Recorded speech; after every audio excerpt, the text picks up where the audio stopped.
Members of the public can make comments by audio or by audio and video as permitted by the Zoom electronic communication platform. Now, while in this Zoom meeting, press on raise hand on the bottom left-hand corner of the computer or mobile device. Raise hand allows participants to notify the host that they would like to speak without interrupting them. If you are calling in, you're going to press *9 on your telephone to raise your hand. The Newark Central Planning Board will be mindful of the number of items on the agenda and will move as expeditiously as possible to complete the agenda.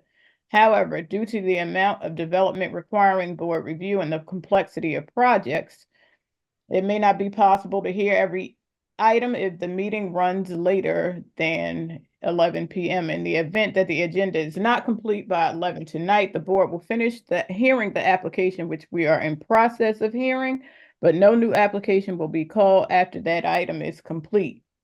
Any applications that were not heard by that time will be rescheduled to the earliest available date, which will be announced on the record if possible. The meeting of the Newark Central Planning Board will now come to order. Secretary, roll call, please. Commissioner Jordan? We have as absent. Commissioner Baez? Present. Commissioner Purdy? Present. Commissioner Timmons? Present. Commissioner Scott Roundtree?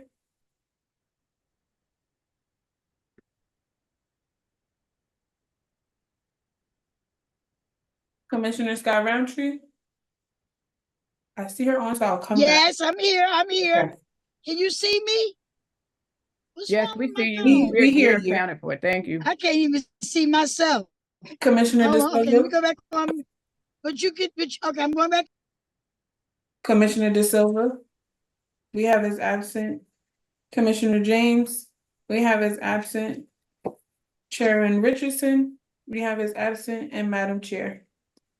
All right. Thank you all for your patience and excuse the short delay in starting. At this point, we're going to start with application number 3, which is CPB 2411 at 98 Magazine Street.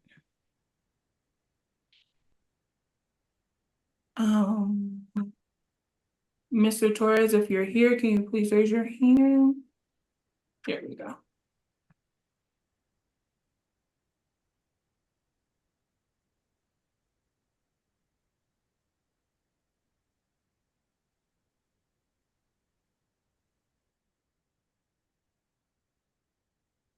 Good evening, Mr. Torres.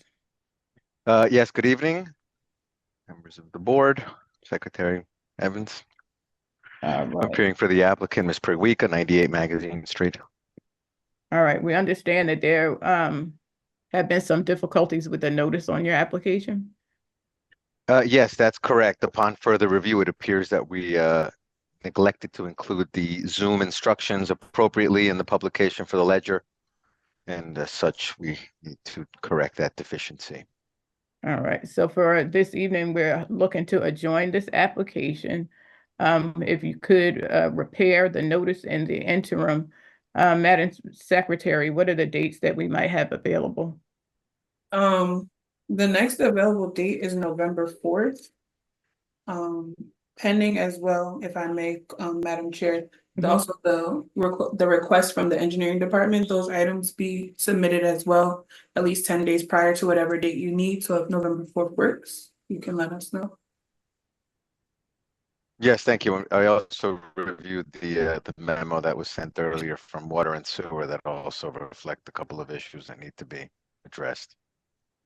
All right, so we will see you on November 4th. 11/4, right? Yes, sir. Yes, thank you for your consideration this evening. Thank you. All right, the next application will be CPB 22-105, which is 756 to 762 Broad Street. The attorney is Jennifer Carrillo Perez. You're joining us now, Madam Chair.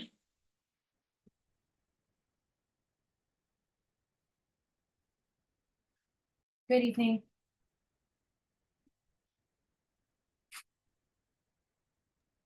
Good evening, Ms. Perez. Ms. Carrillo Perez. Fine, it's easier. So if I can proceed, I'm here on behalf of the applicant, 756. Pardon me 1 second, I'm so sorry. 756 Broad Urban Renewal LLC on the application 22105. We submitted a request by letter dated July 19th for an extension to the approval that was secured on October 17th, 2022. We are requesting a 2-year extension. This is our first request for an extension, and we are currently working on compliance with the city, with our professionals for submission to the city. So we are respectfully requesting the extension for a 2-year period. All right. Commissioners, do any of you have any questions with regards to the extension?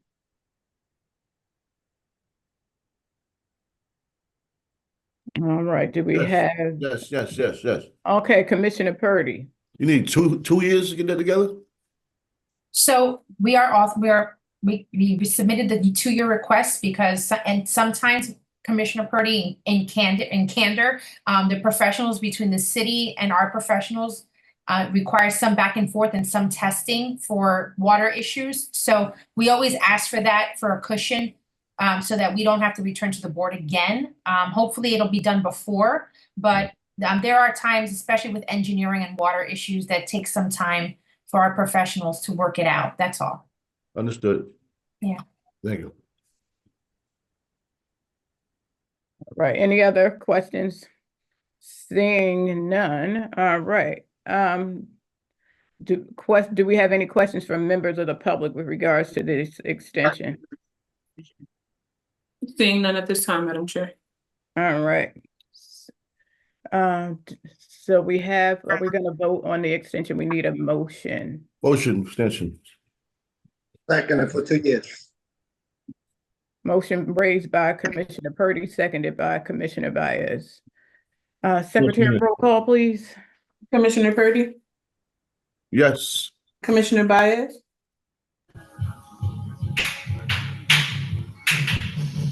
is that a yes, Commissioner Baez? Commissioner Baez, if you could repeat your answer, please. Yes. Said yes, I heard him. Commissioner Timmons, Brown, yes. Yes. Commissioner Scott Roundtree, Yes. Madam Chair. Yes, Chair, extension for 2 years has been approved. Thank you. Thank you. All right, so the next application is also you. All right, so it's CPB 23-106, 17 through 31 Academy Street.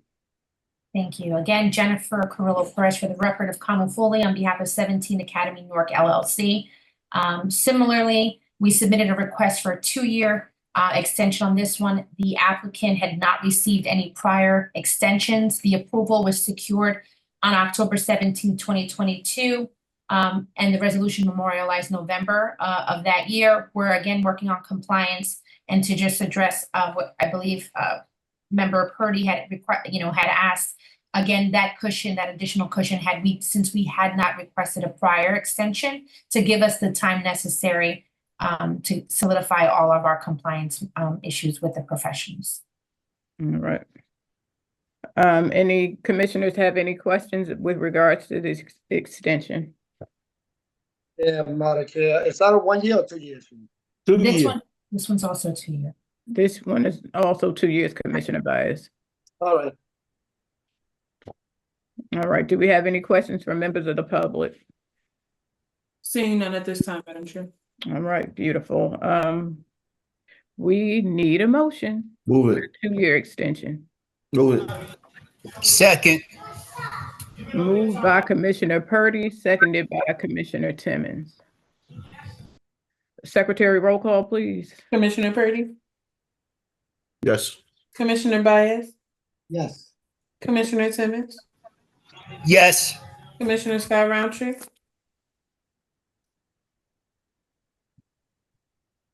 Yes, but I'm looking at my thing. It was telling me I couldn't start my video because my host has disabled it. But yes.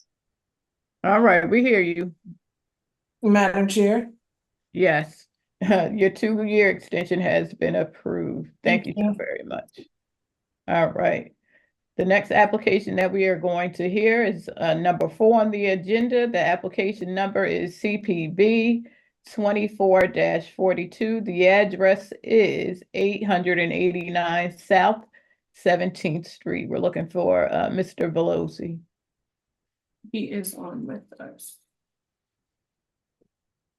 Good evening, Madam Chairman. Good evening, Commissioners. Noemi Velosi on CPB 24-42 for the applicant Callow Development. The premises is 889 South 17th Street. We are looking to basically do a minor subdivision. Let me share my screen.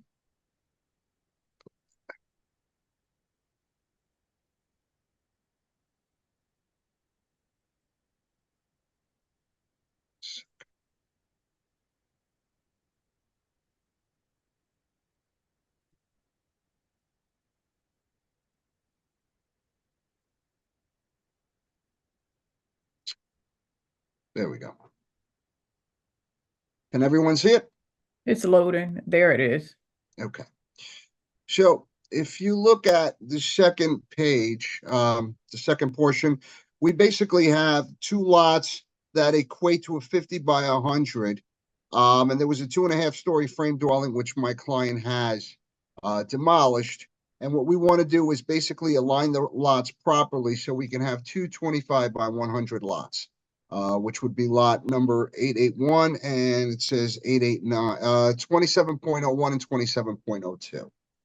So we just want to align them to 2 basic 2,500 by 100 lots. The planner did have some comments as to the chain link fence. Yes, that will be removed. The only other comment was as to that we will comply with the conditions of the city surveyor. Unfortunately, Mr. Fox has not given me any comments, Madam Chairman, but this is a simple, it'll be 2 standalone 25 by 100 lots. I do not see any issues, and we will work with Mr. Fox if any issues do arise. Right. I submit. And no plans to be submitted at this point. We're just No, Madam Chairman, my client will probably develop these in accordance with the zoning requirements, so he will not need to come to the board. okay. Commissioners, do any of you have any questions with regards to this application for a minor subdivision?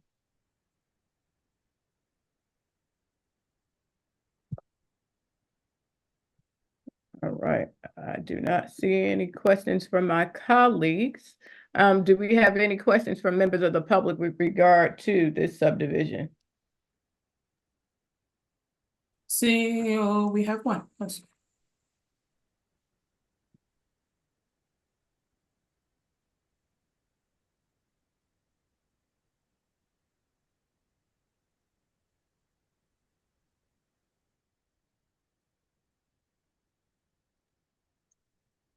Good evening, Mr. Adamus. If you could turn your camera on so that you may be sworn, then you'll have 3 minutes to provide your question or commentary. Hey, sorry. Good evening, Chair. I'm having issues with my camera. Could I go through audio? You certainly may. Can Okay. you please raise your right hand? Yes. Do you solemnly swear the testimony about to give this board shall be truthful? Yes. Thank you. Please state your name and your address for the record. Yes. My name is Michael Adamus. I live on 33 Osborne Terrace. All right, so you have 3 minutes, sir. Yep. I just have a couple of questions. It's a little bit different from the adjustment board, so I'm trying to get familiar with the format, but I do have a question on the lots themselves. Are the lots, what are they currently zoned for? It's an R2 zone. Okay, so you're requesting a subdivision to build 2 houses on 1 lot. That That's is going to be not divided correct. into 2. We're requesting a subdivision to create 2 25 by 100 developable lots. Okay, that's all I had, Your Honor. Chair, sorry. No apologies. We appreciate your contribution. Thank you. All right, have a good evening. Do we have any other public comments or questions? Seeing none at this time, Madam Chair. All right, so we're at the point that we would need a motion. So move.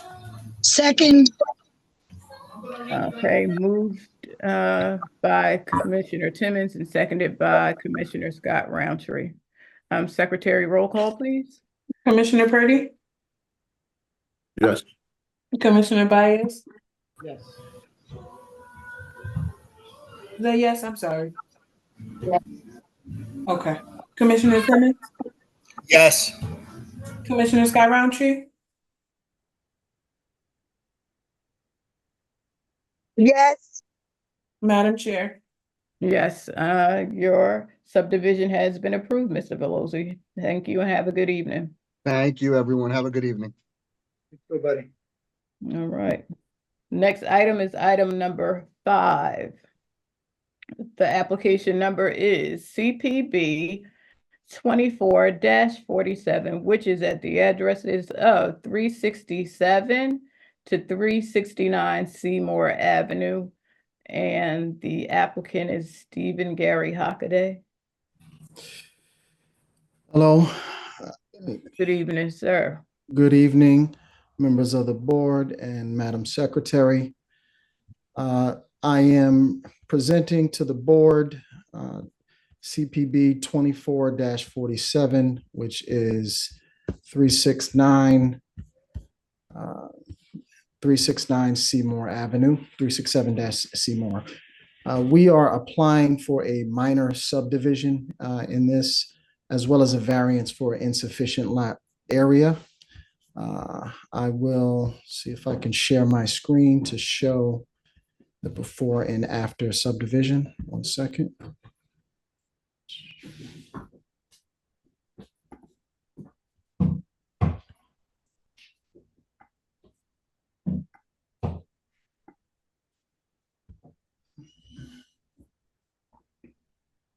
Let's see. Where is it?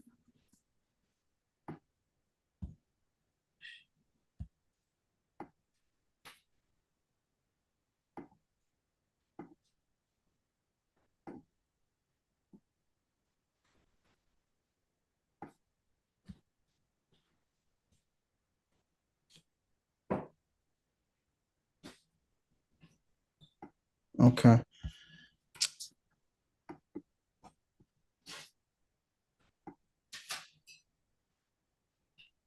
I'm not sure if I did that successfully, but I don't think sharing the screen would be we're looking at the subdivision would be essential to this. But essentially, we have a lot. Hold on a second, Mr. Hockaday. Mr. Okay. Barry, do you have access to his drawings? Yes, I can share them. Just give me one moment, please.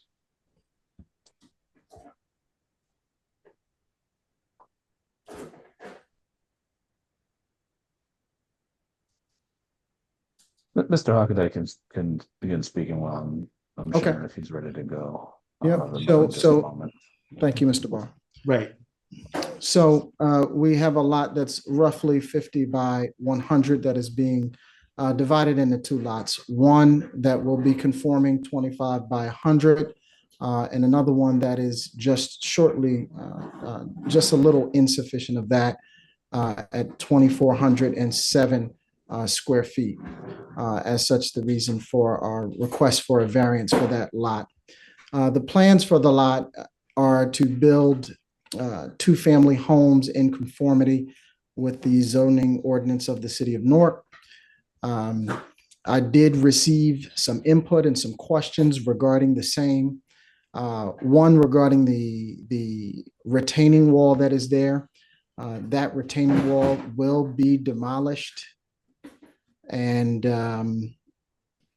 replaced in accordance with the laws of the city of Newark. Certainly, we'll work with the city engineer. If they have any questions or any input on that, we'll make sure we comply with that. And we're willing to entertain any questions. Right. Mr. Hockaday, the insufficiency, is it on the front of the lot, on the back of the lot? Where's the insufficiency? That shortage of 93 square feet? Yeah. Correct. I didn't hear the question, though, I'm sorry.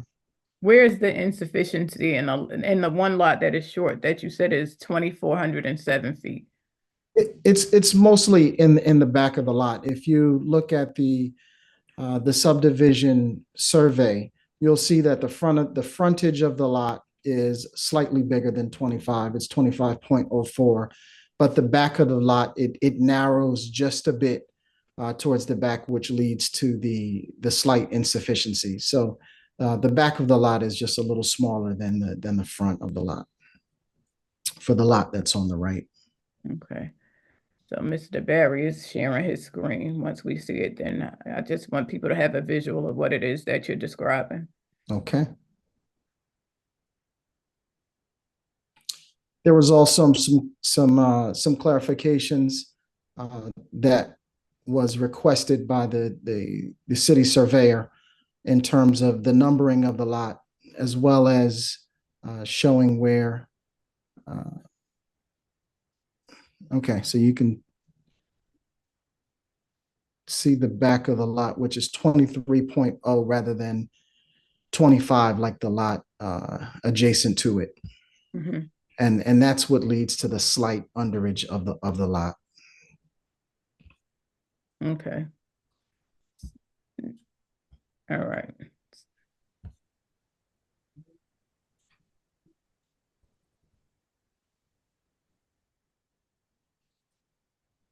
The concrete driveway in the back of that lot, who does that belong to your property, or? It does, but it will be removed, and we'll place a driveway that's more suitable for new construction.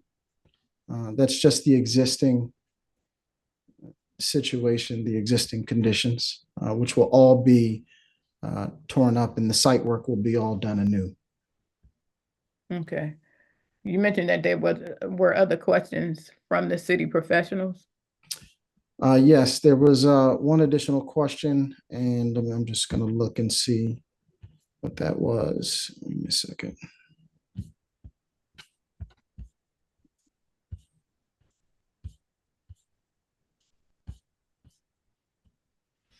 It was regarding the existing topography, the sanitary sewer type, and the size of the rim invert elevations. So we'll make sure that we submit a new survey that includes all of that, the revised lot designations, as well as the adjustments to the existing topography. So we're already working on that. We've already reached out to our surveyor to make those changes and to get the additional information. So that information will be forthcoming, and we'll give it to the clerk as soon as it's done. All right. Is that all of your presentation? Yes, that concludes the presentation. Thank you. All right. Thank you, Mr. Hockaday. Are there any city professionals on the meeting who have any questions, comments, or concerns that they'd like to raise or remind Mr. Hockaday and the team of at this time?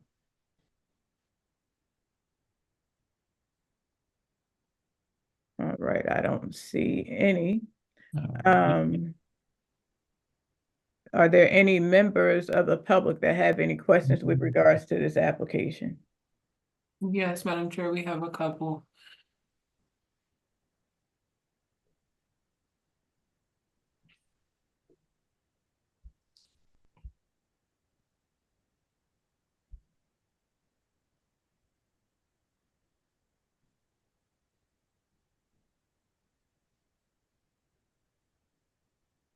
Good evening, Ms. Doris. If you could unmute yourself, and if possible, turn on your camera. You will have 3 minutes to speak after you're sworn in by our attorney, Mr. Becht.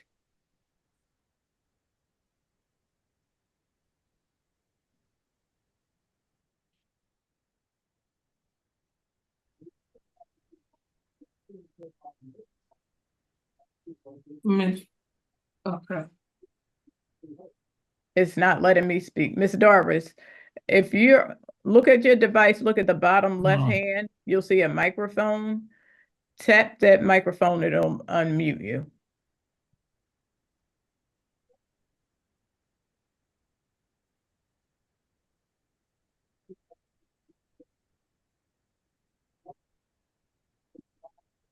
It's not. Can you unmute her, Miss? I can only push this button that says ask to unmute. I can't unmute her. All right. So when you press it.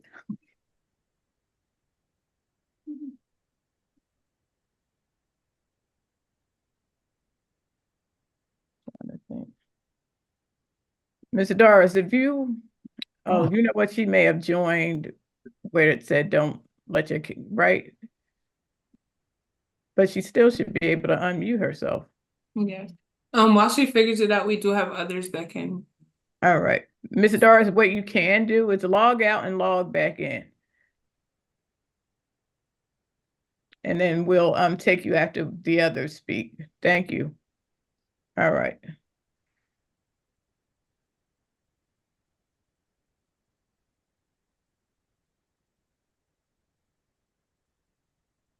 Mr. Rodriguez.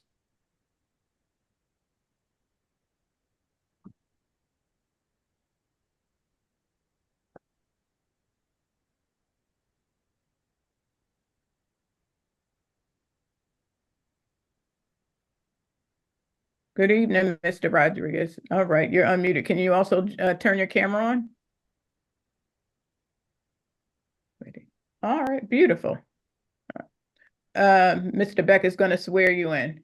Yes. Good evening, Mr. Rodriguez. You solemnly swear the testimony about to give this board shall be truthful. You need to turn your microphone on, sir.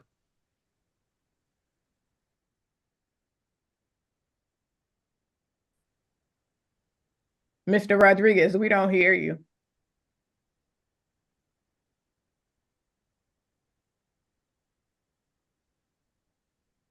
All right, you're unmuted. Just speak so we can hear you.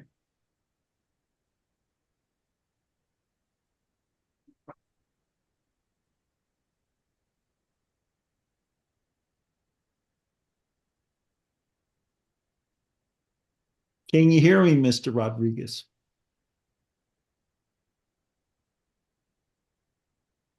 We can see you. It seems as if you're unmuted, but we can't hear you say anything. Can you hear us? Okay, he can hear us.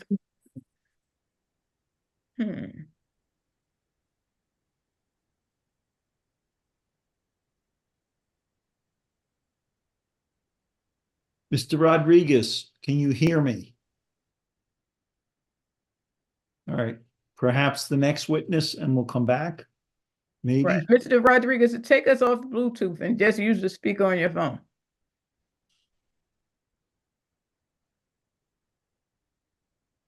Now say something. Let's see if we can hear you. We still can't hear you. Same thing. Try to log out. When you log back in, when it asks you to join audio and video, say yes and join with your audio and video. We'll take one person and then come back to you, God willing. All right. Who's the next person, Ms. Vince Pearson? Monica, if you would like to speak, please accept. If not, you can lower your hand. Okay.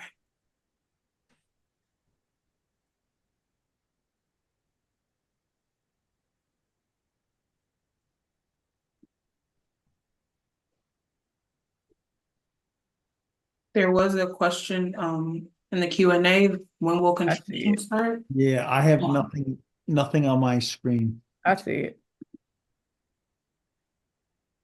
Okay, Monica, if you can unmute yourself. Good evening. Good evening. All right, can you turn your camera on or are you just going to I'm new to this, so I'm trying to work my way around. received? The camera should be right next to where your microphone or the icon for audio Okay. was. Okay. Beautiful. There you are. Good evening, everyone. Good evening. So Mr. DeBeck is going to swear you in. Good evening. Do you solemnly swear the testimony about to give this board shall be truthful? Yes. Thank you. You may please state. Dan, you're muted. I'm no longer muted. Can you please state your name and address for the record? My full name? Yes, ma'am. Correct. Thank My you. name is Monica Floyd. My address is 13 Eckert Avenue. I'm diagonally across from the Seymour address that we are discussing. And All right. I'm, like I said, I'm new to this, so I'm trying to follow how things go. I understand that they're building 2 properties over in the empty lot that's across from me. I guess my question is that supposed to be just one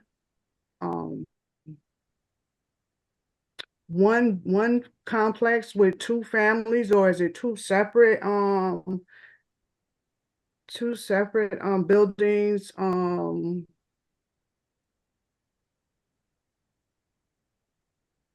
Received.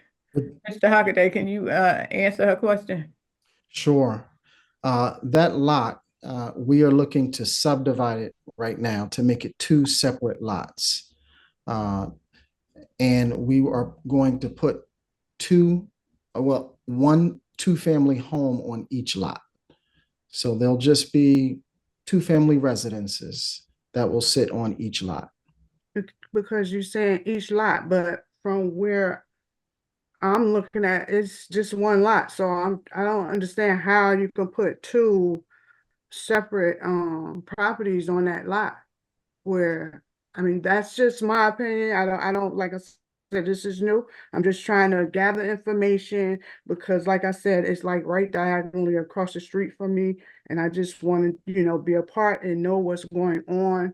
Absolutely. Since I am a homeowner that's right across the street from. Absolutely. And we appreciate your concern and your questions. The minimum lot size for a building in New York is 25 by 100. The lot that you had that you see is about 50 by 100, which means that legally there's enough room for 2 separate lots. One of the lots, the lot on the right, is just short by less than 100 square feet. So that's why we are applying for a subdivision and a variance so that we can also build a 2-family on the slightly smaller lot. So that's the reason why we're here today, to discuss that. So thank you. So the houses will be facing Seymour Avenue? Yes, houses will face Seymour. Okay. I think that about answers my questions right now. Okay. But your face is saying something else. You have another question or a thought you want to put on the record? I mean, like I said, I lived across the street from this lot for almost 15 years now, and I'm just trying to imagine 2 homes on that lot. So it's just I don't know. I don't know. So I mean, I guess it can be done if you say so. Now I'm guessing that you meant New Jersey and not New York when you stated the lot size, right? Correct. Okay. When you look next door, you can see that the lot sizes for the 2 houses next door are roughly the same. When I look next, next door to the empty lot. So the lot size are roughly the same throughout the whole block. They're all about 25 by yeah, but 100. it's only one house per lot. That's why I was asking. And like it's no backyard. It's a little driveway. It's very small backyard, and the rest, would be I guess the house size, but I don't know. I just don't see it. But I'm not the architect. This is all new to me, like I said. So if you say that you can fit it there, I guess it can be done. Thank you. Thank you. And thank you for allowing me to ask my questions. Thank you for your testimony. Thank you. All right, Ms. Evans Pearson, did either of the others rejoin us? So Miss Doris did join us, but she typed her question out. Will my property value go up or down? That was her question. That's a rhetor. It is. That's a speculative answer that I don't think any members of the board nor council can answer. Okay. We do have another member of the public. Did Mr. Rodriguez rejoin us? I did not see him, Madam Chair. All right. Good evening, Ms. Simmons. If you could please unmute. Hi, can you hear me? Yes, ma'am. 1 second. You're going to be sworn in by the attorney, Mr. Beck, and once he has you sworn in, you'll have 3 minutes to speak. Good evening. Do you solemnly swear the testimony you're about to give shall be truthful? Yes. Thank you. Please state your name and address for the record. My name is Daenerys Simmons. Denara Neville Simmons, legally Denara Neville Simmons, and I live on Osborne Terrace. My family, my mother has a home on Seymour, and so 278 Seymour, Alabama 61 in Osborne Terrace. So my question about this subdivision, as opposed to, because I also am not, while one can legally build something, does it change the character of the neighborhood? That's my first question. The second question was, as opposed, I understand maybe there's an interest to want to make a subdivision. Can't you find another location more suitable for making this subdivision? Has that assessment been done? Because just like I said, because you can doesn't mean you should, because it impacts the neighborhood negatively, according to the residents. The crowding, there's no yard. It's, just because you can doesn't mean you should. So was that looked at? Other suitable locations? I can address that. So first, the goal is to comply with all the laws of the city of Newark in terms of the setback, the frontage. So the property will fit in conformity with all of the other properties that are right on the lot. So it will fit in seamlessly with the other properties on Seymour. Further, there'll be significant site work that'll be done on the property, ensuring that the property improves the neighborhood, improves the look of the neighborhood, improves the enjoyment for all residents. I mean, at this point, that lot has been blighted. I'm not sure how many years, but probably over 10 years that, the property's just been vacant, collecting trash. We're not looking to build anything commercial over here. We're just looking to build, two-family residences that fit within the character of the neighborhood. Further, one of the owners of the company intends to live there. So this is somebody who intends to become a part of the neighborhood, a fabric of the community. This is not a big developer that's just looking to build and profit. This is someone who wants to become a part of the community in the city of Newark. Again, thank you, but that didn't answer the question as far as if other places were looked at, as opposed if the owner wanted to make a subdivision, two families, because this is a 1 to 3 family area, right? Could have looked somewhere else, or they want to be a fabric of community and just do a 3-family or 1 to 3 family on this lot? Why maximize? All right. Thank you so much, Ms. Simmons. And just to answer her question,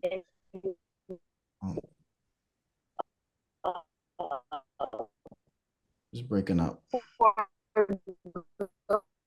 Madam Chair, do we have any other members of the public? Mr. Hockaday, you can answer the question. Ms. Simmons, your time is elapsed. Thank you so much for your contributions and your thought.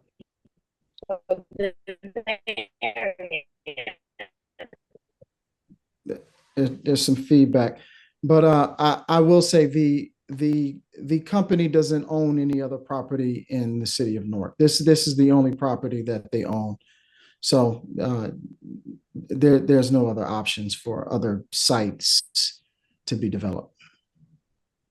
Thank you so very much. This is a small minority owned business. I got a question. Yeah. Okay, first we have to have Commissioner Purdy. My question is, you gonna put a 4-family there? How many apartments in each apartment? It'll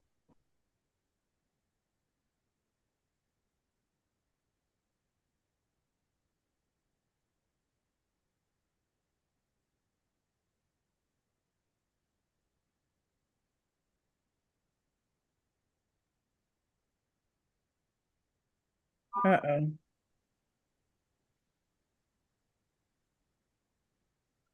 Mr. Hockaday, you're frozen.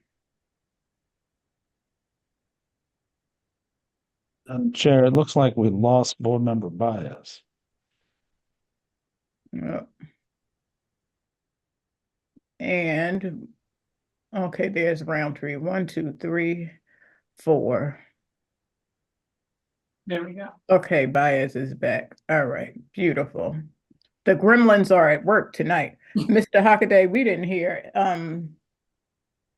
Yes. So Mr. Purdy, Commissioner Purdy, if you could restate your question so that he may respond. I think I did. How many apartments per apartment? Okay, so in each dwelling will be a 2-family. So it'd be 3 units, 3 bedrooms for each unit. So really only two apartments. How many apartments? How many apartments are going to be? This is not apartments. These are just units. It's not an apartment complex. Or like townhouses? Yeah, it'd be a residential home, a 2-family residential home. Oh, okay. 3 bedrooms on each floor, 3 over 3 for each one. So it's just 2-family homes. So on each lot. Let me be clear. So you're building 2-family homes joined together, correct? They won't be joined together. They'll be separated. So you're building 2 single homes with 3 bedrooms, correct? Correct. Okay, commissioners, I'm sorry, Madam Chair. This application is specifically for the subdivision. Mr. Hockaday, I appreciate you explaining it. This application is just for a subdivision. Okay. It was not mention any build with no build plans. Right. Okay. All right. So with that said, and I think there was even some confusion at the end, but we'll leave that alone, right? We do have another question from the public, Madam Chair. We'll take the question from the public and then we're going to move for a motion. Thank you.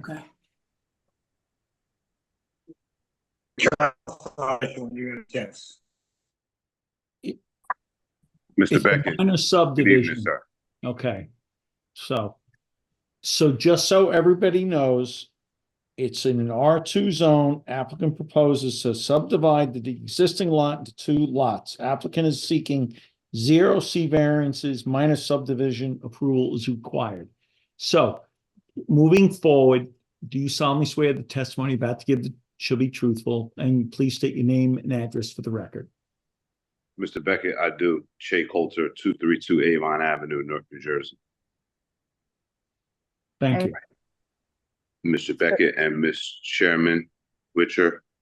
Yes, my questions to Councilor Hockaday are, will this subdivision given that it's already the rules and the law of the land, I appreciate your client. It's a statement and a question. I appreciate your client for adding to Newark's housing authority out of its own investment dollars. So that's the first thing in my statement. We need more housing in Newark.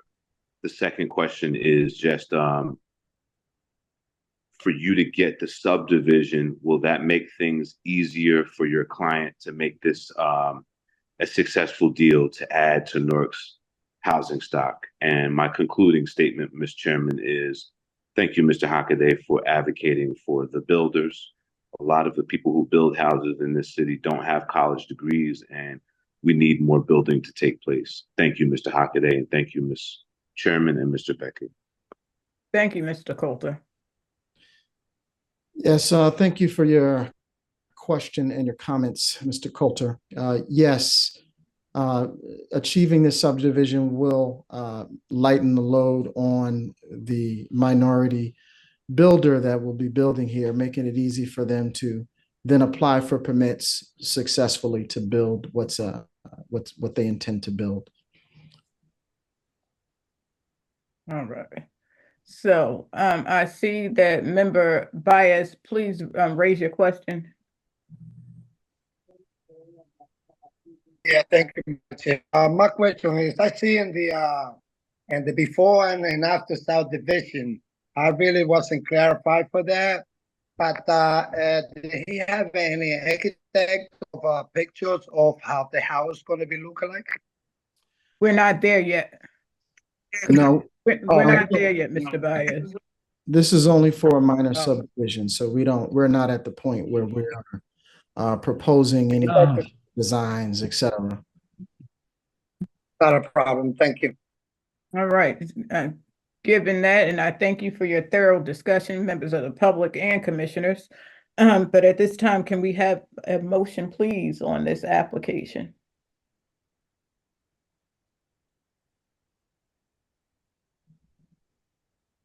Motion moved.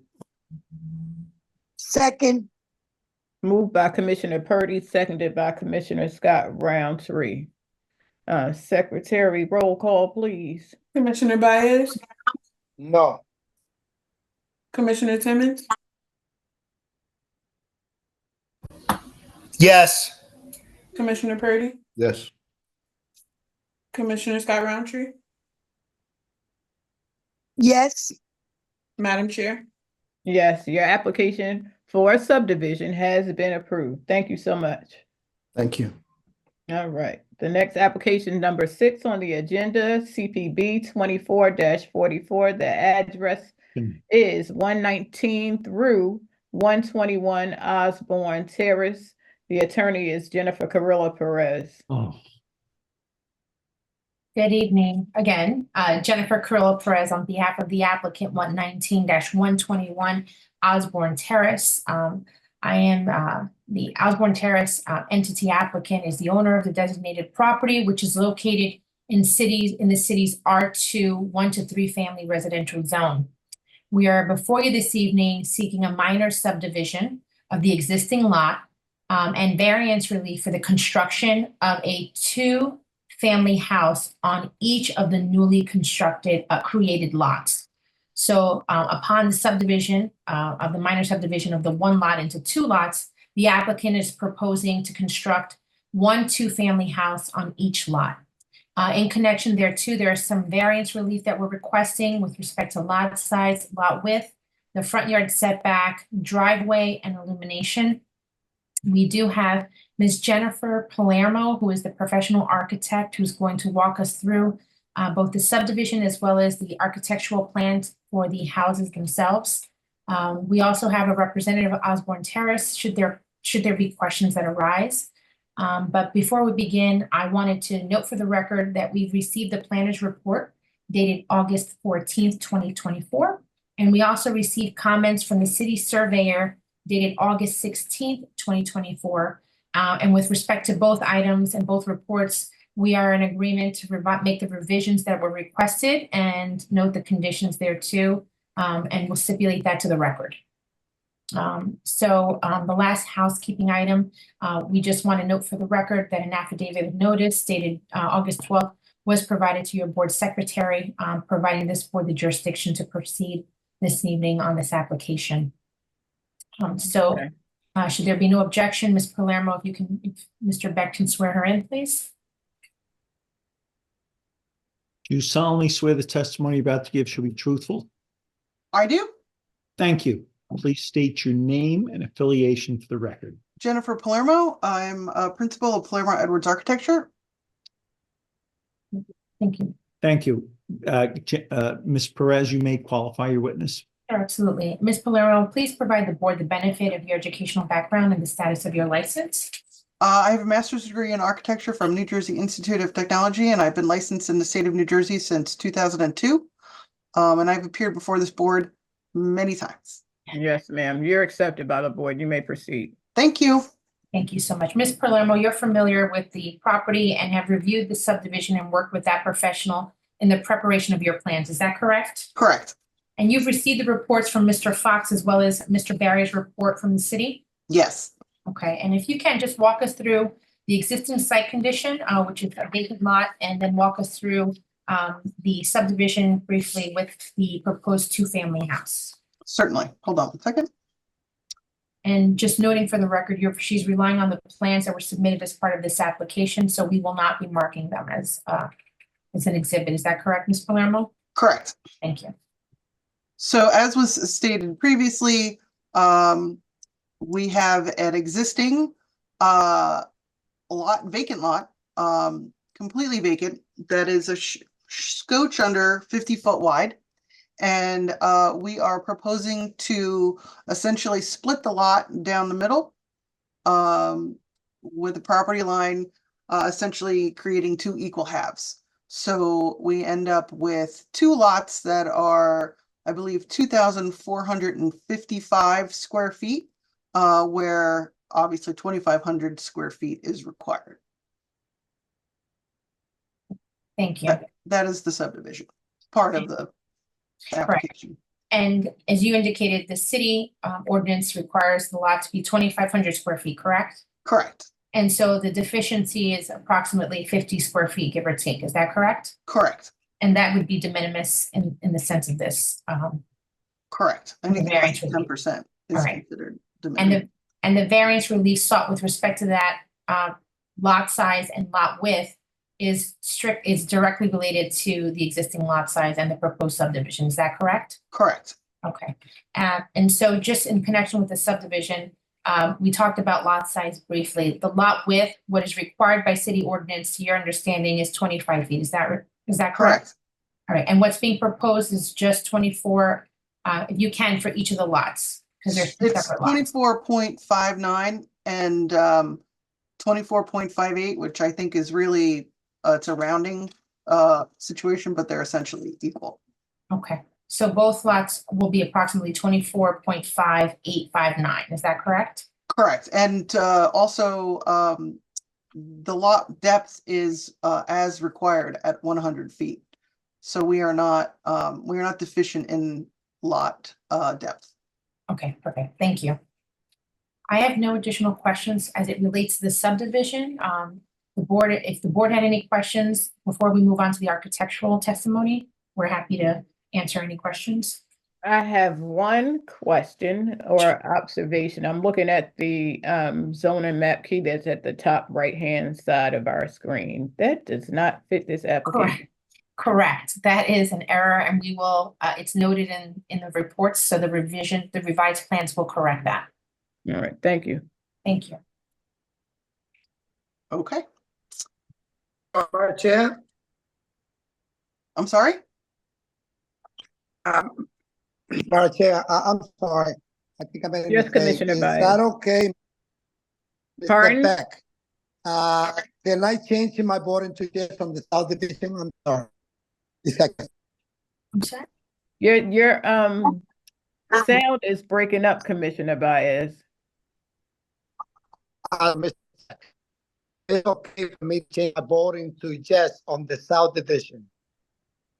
On the last application? That is That's correct. fine. That's fine. Thank you so very much. All right, thank you. where do we leave off? We're moving on to Ms. testimony. Palermo, yes, please. Thank you. Ms. Palermo, if you can provide us with an overview of the proposed houses on each of the respective lots. Certainly. So to continue with the site plan, let me zoom this out a little bit. We have the two-family homes. One side of the homes is on the property line. The other provides a 3.8454 foot setback from the adjacent building. We have 2-car stacked parking and two 10-foot wide driveways. We need another variance for that because since the lot, we're only allowed to have a 10-foot driveway on lots that are 25-foot wide. And since we are just a hair under 25 feet, we are required to request a variance for that. We meet the rear yard setback at 30.23. And we do have a variance for front yard setback of 6 points. We have a front yard setback of 6.75 feet. Our adjacent neighbor is at 11.38. And we don't have a neighbor directly adjacent to us. It's another 50-foot wide lot. And then there's a small single family house at the corner, which I think is on, that's not the right one. Okay, so I'm going to go straight to the architecturals now.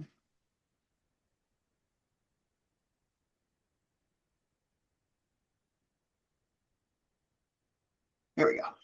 So we have on the ground floor, we have, like I had said earlier, we have two cars stacked, one in front of the other, with an entrance to the ground floor of the 2-story owner's unit.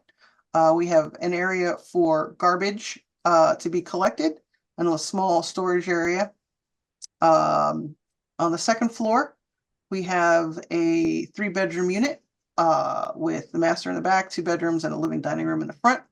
We have a stoop up to the second floor with a separate entrance to each unit. So you enter into this unit here and you go up another flight of steps and enter into the 3rd floor unit, which is identical to the floor below. And just to clarify, each of the units has their own laundry facility. Is that correct? I see the laundry. That is correct. You can see it right. We have the laundry here. Great, thank you. These are our elevations. We have a mix of vinyl siding on the sides. We have hardy plank or hardy panels on the front, and asphalt roofing. I have a rendering I can share as well. Please. And this one will mark as A1 because that was not submitted. Yes. I have to stop sharing for a second.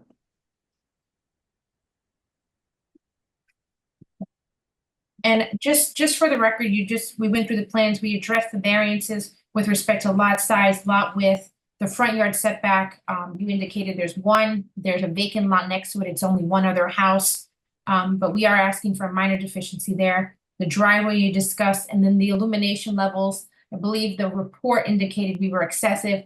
We're in agreement to basically modify all of the lighting to ensure that we're in compliance with the city ordinance. Is that correct?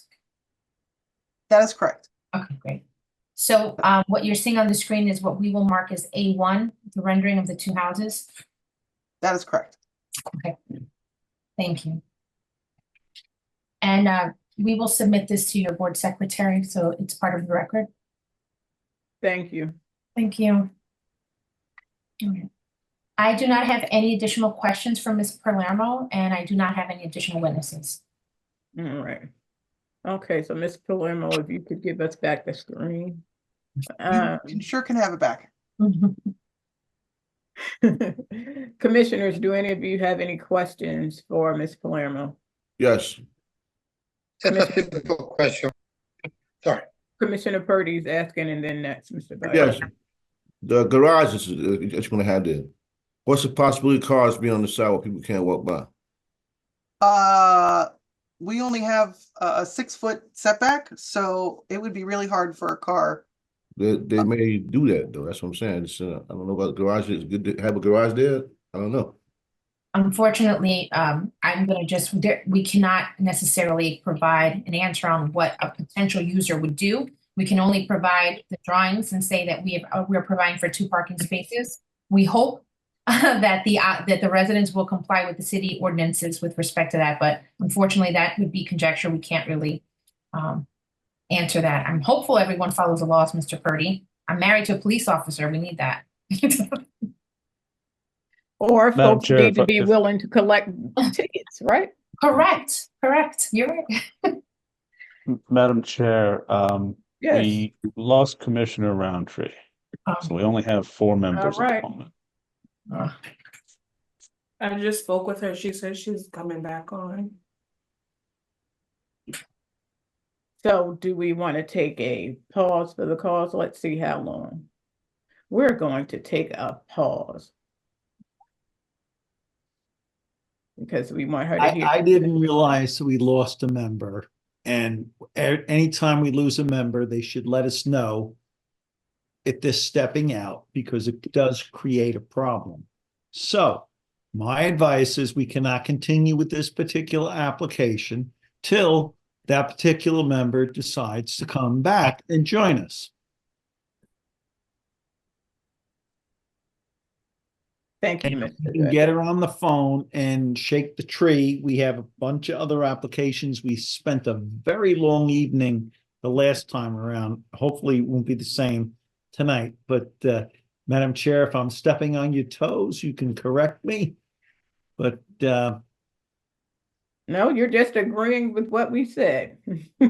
so let's get on with the show, or we don't have a show, okay? Yeah, we can't move forward then. We don't have a quorum. Right, so then we need to find out. There she is. Thank you so very much. All right. So we left off with a question from Commissioner Purdy that was answered. Was it answered to your satisfaction, Commissioner Purdy? He looks like was your question answered, Commissioner Purdy, to your satisfaction? Well, it is what it is. I mean, Okay. Thank you. All right. And Commissioner Baez, you had a question that you wanted to raise. He looks frozen too. Commissioner Baez, are you with us or are you frozen? He looks frozen.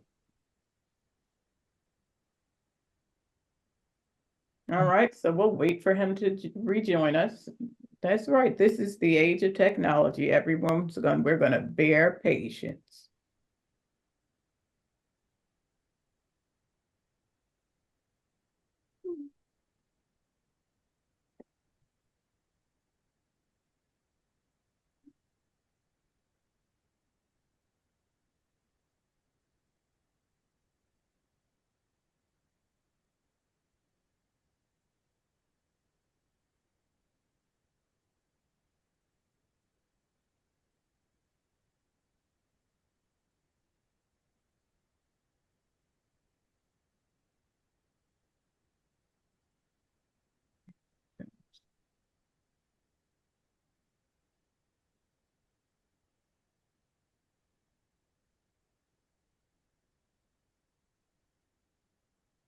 Thank you, Commissioner Baez.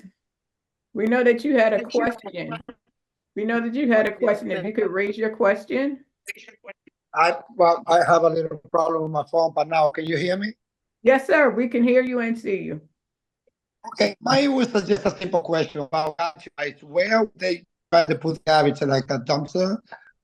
Is that going to be outside or that's going to be in the garage? Because I don't see much space for that. We have a separate area for the trash to be stored. I can share my screen again. No, Please do, Ms. Palermo. Okay, hold on one second. I'm done. I'm done.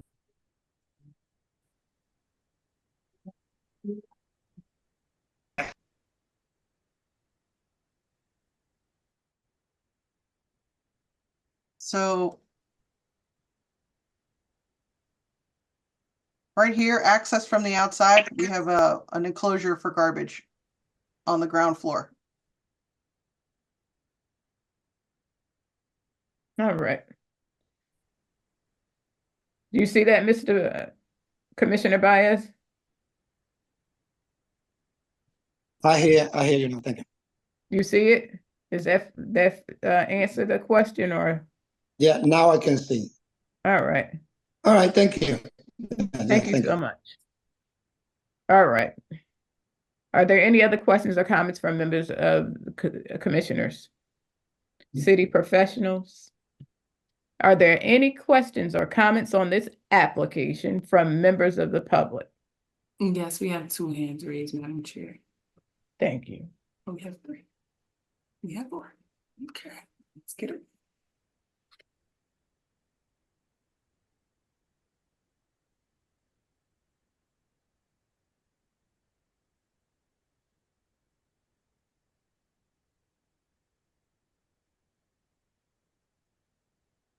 Ms. Simmons, if you could please turn your camera on and unmute. We're going to have Mr. Beck to swear you in so that you can raise your question or comments. Again, you'll have 3 minutes.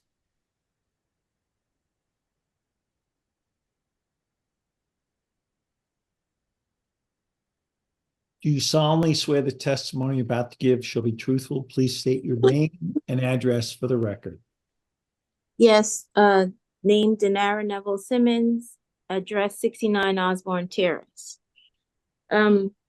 The question is, was a traffic study completed? Because there's already, excuse me, the area is already quite congested. I'm on a call. The area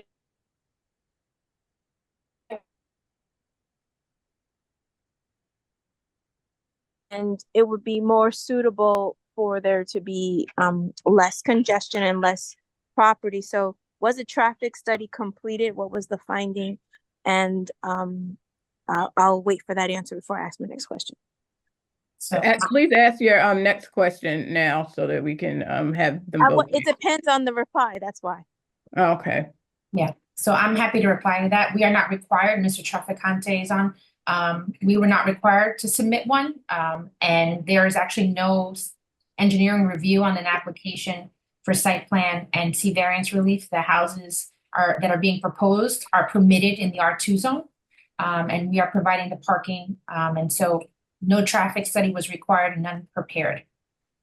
Okay, so the next question is, was it taken into consideration if there's two families, so that's 2 residents, right? So that should be 4 cars, right? So that's already congestion. You only have a garage, and so that's 1 car. So there's 2 extra cars. It's right on the corner near West Runyon. It's congestion there. There's turning. Like, I understand there wasn't a traffic study, but as a resident right there, that is it does affect the neighborhood. There will be issues, maybe considering some sort of traffic or blinking or stop sign. I mean, that area now, if you put if you divide it and you put 2, now you have 4 families there, plus, you know, what's already on the corner, West Runyon, people coming right off of 78. It's already a mess. It's going to be even more of a mess, especially on the weekends, on Fridays, at night. It's not well lit. I think that needs to be considered. I understand it's not a requirement, but it is a safety hazard for the residents of this block. I don't believe there was a question, Chairwoman, so I don't know what to answer.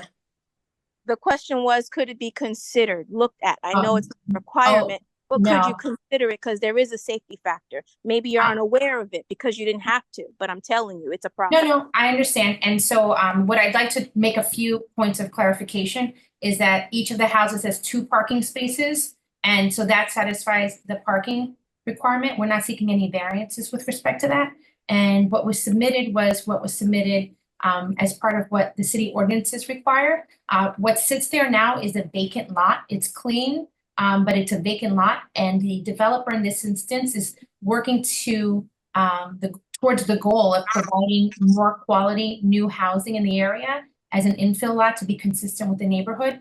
And so the goal here is to provide additional quality new housing. There's been nothing in the ordinance that prohibits the applicant from constructing the 2-family houses, and we are providing the ample parking. And so The traffic study was not required. It wasn't prepared. And the applicant would like to proceed with the application this evening. It is not a requirement for two-family houses to submit for traffic studies. This is on a corner. It's a safety issue. Oh, it's not I'm just making that statement for the record. It's a safety issue. Thank you, Ms. Neville Simmons.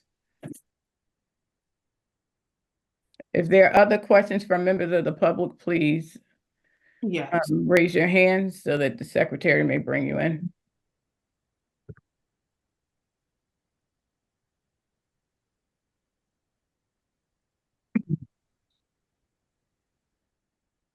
Is there someone else there, Miss? Okay, there. No, if not, I think vote. There is someone there.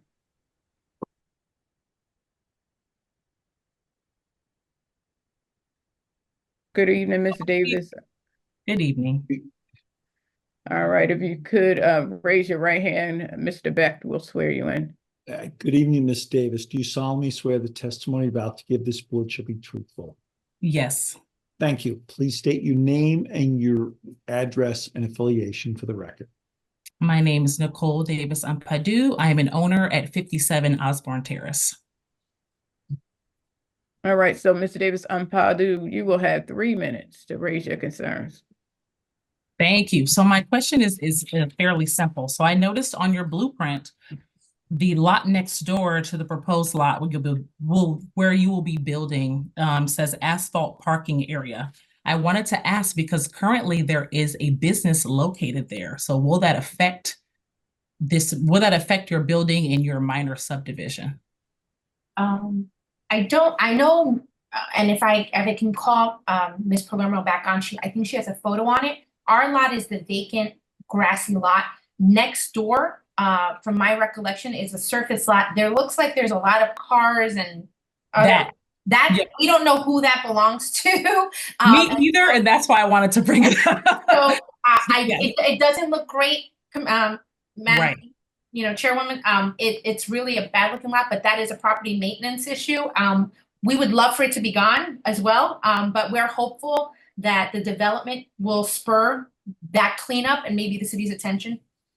Okay, that's exactly what I was looking for. Thank you. Me and my husband are also trying to figure out who's the owner. Is it legitimate? And we just weren't sure. But I noticed on the blueprint you have it listed as a parking area. I'm like, just want to let you know that there's something. Oh, we know. Okay. Thank you. Right. Thank you so And much. also be aware that you can use the app to solicit that information, the Newark Connect app. Oh, thank you. No, I didn't know that. So we just moved here last September and I'm very new to this. Thank you so much. It's very useful. Thank you so All much. right. Thank you much. Thank you. All right. So that concludes our questions. We have 2 more questions, Madam Chair. All right. I take that back.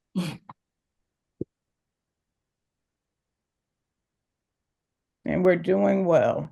Thank you all members of the public for your thoughtful contributions. Mr. Adames. Good evening, Mr. Adames. That's okay. We'll get better over time. Time out. Did we hear from this gentleman earlier? A different application. All right, just correcting myself and the record. Do you solemnly swear the testimony you're about to give this board shall be truthful? Yes. Thank you. Please state your name and address and affiliation. Yes. My name is Michael Adames for the record. My address is 33 Osborne Terrace. I do have a few questions for the architect and the attorney overseeing the application. All right, we have 3 minutes. Yes, thank you, Chair. My first question is, I understand that a traffic study didn't have to be done. Since this application is proposing not only the subdivision, but the construction of 2 family homes, I want to go back to the facade of the homes, right? I think it's a worthwhile idea if we could change the facade to match the fabric of the homes that already exist, more of a Victorian, given that these 2 family homes are more modern and there's not, it doesn't align with the fabric of the current neighborhood. Would that be possible? Instead of a flat roof, a hip roof instead? So I can defer to Ms. Palermo, but this property is not located within a historic district. And so. I understand. Yeah, but I do not anticipate, I mean, I don't know if you can answer that, Ms. Palermo, with respect to whether the applicant's willing to make changes to a design. You can say no, it's the applicant. Yeah, no, I mean, this is what we're putting forward. Yep. All right. Okay, so there is no, you're saying that the applicant will not oblige or even think of a more modern architectural design to fit the fabric of the neighborhood. No, what we're saying is that the design they put together, they feel would complement the neighborhood. And so. Could you guys elaborate on that? Because Well, everything is more Victorian, hip roof, and now what we're proposing is something that's going to stick out like a sore thumb. That's the concern that I have, alone with the congestion of traffic, but that's a different topic. correct. I mean, the answer I believe Ms. Palermo indicated was no. Mr. Barry, if you'd like to opine as the city planner who prepared the report on behalf of the city with respect to your review of the plans. I'd love to hear it. It's really not my responsibility to go to bat for the No, I'm not asking plans, for us. but Sorry, I didn't mean it that way. I'm saying that the okay, city so had an that's how it opinion. sounded. So No. My question was whether the city had an opinion with respect, because the applicant has said, no, we just want to make sure if the city had a difference of opinion, we certainly would consider it, but that wasn't in the report. Yeah, Mr. Beck, swear me in, please. No, I was just going to say this is not a give and take conversation. No, it's not, Mr. Beck. We If just it's a want to. specific question, we can answer it. End of conversation.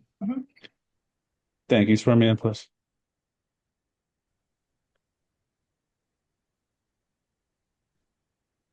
I swear to tell the truth.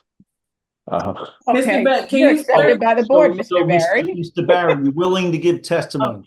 You solemnly swear Yes, the testimony about to give this board should be truthful. Knock I do. yourself out. Thanks. For the board's edification, there is a mix of architectural styles in the neighborhood. The neighboring property is a larger multifamily building, kind of a relatively early 20th century style. The applicant is proposing a design with elements that you see throughout the city. I mean, it's not a historic district as was indicated in testimony. Any new construction is going to be different from buildings that were built between 80 and 110 years ago. So, as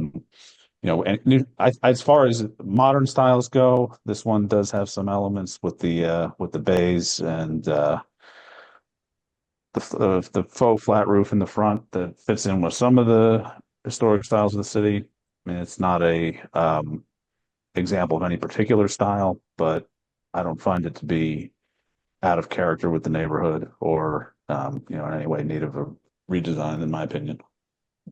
Mr. Barry, I want to apologize. I just meant if the city had the opinion to change it, we were willing to have that discussion, but we didn't see that in your report. That was all. Yeah, there are many architectural styles that come before the board. There are some that I have strong feelings about that I do like to try to push and have some changes made. This is not one of them this evening. Thank you. Thank you. All right. Is there another member of the public who has a question? We have one final question. Thank you, Secretary. Good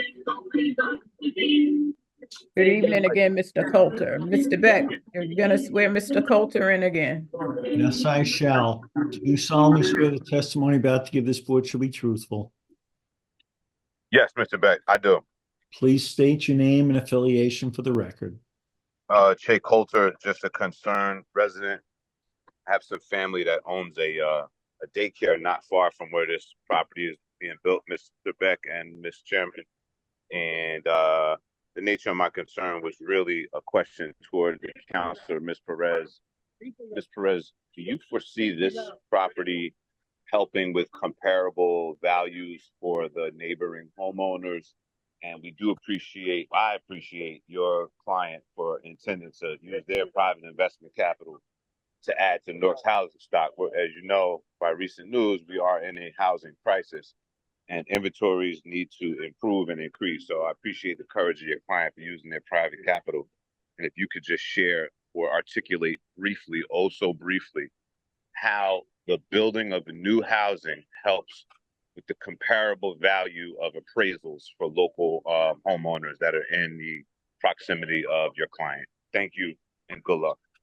Thank you so much. Unfortunately, and Mr. Beck can agree, I cannot provide testimony, especially for an area. I'm not a realtor. Unfortunately, I don't have that expertise and I'm not going to be sworn in to provide that testimony. Unfortunately, we can't answer that question.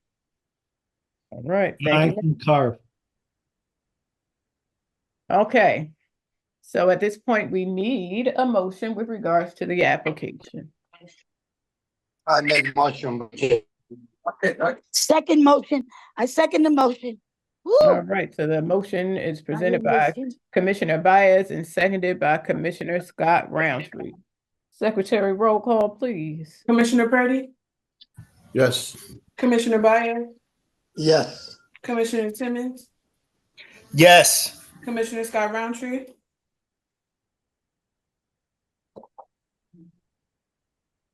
Commissioner Scott Roundtree.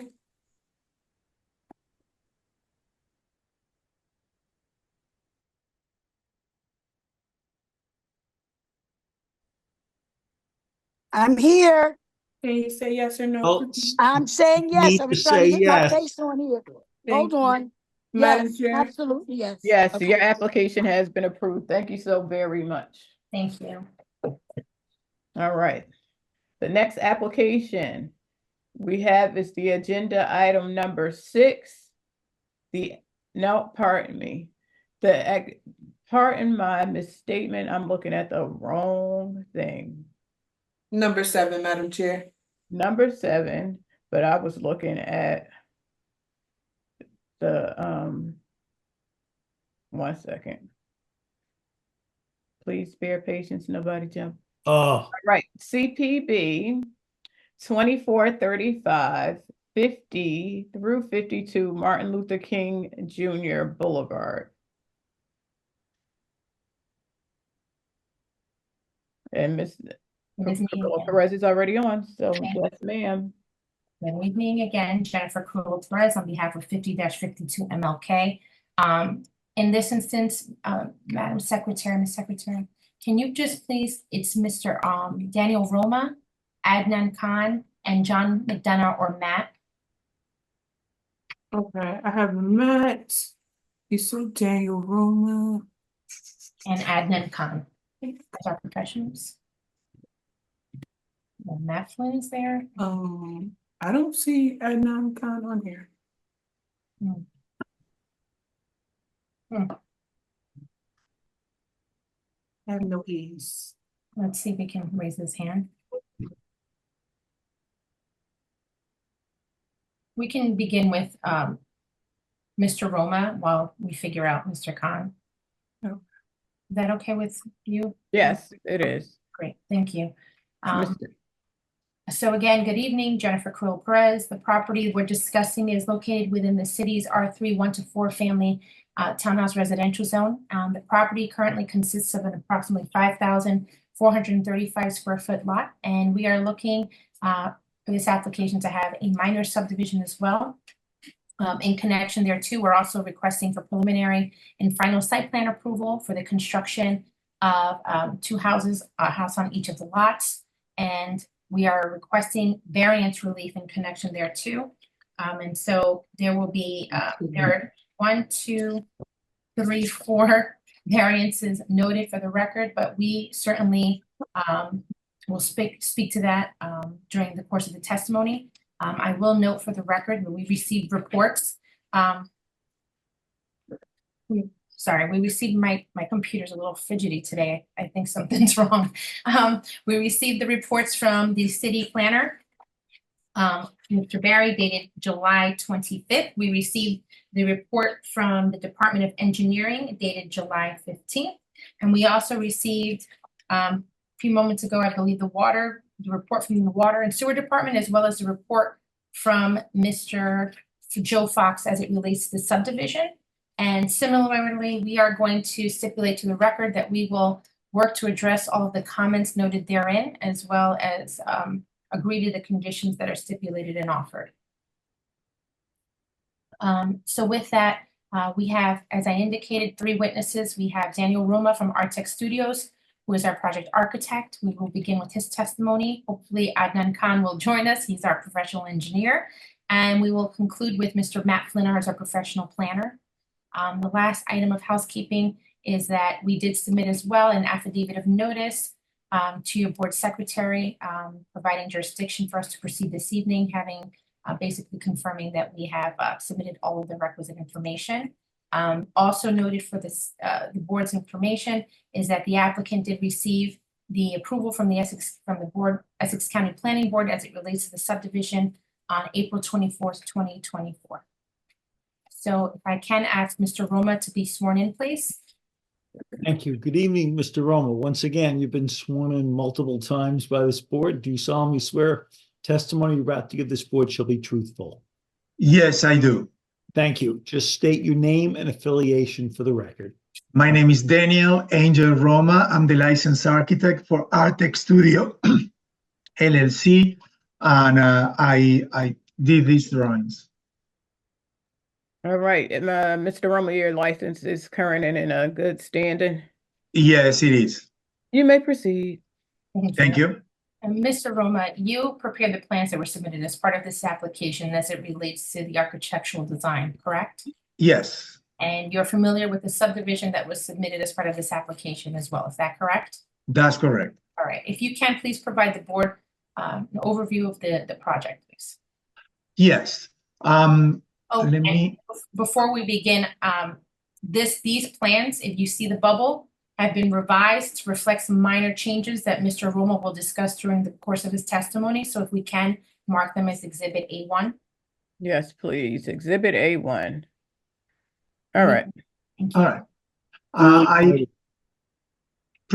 I will start with the subdivision.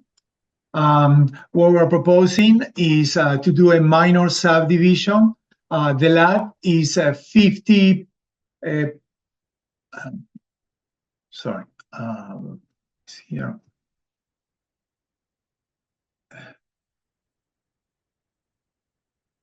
Is 50.12 by 108.18. We are going to subdivide the lot exactly into almost equal size.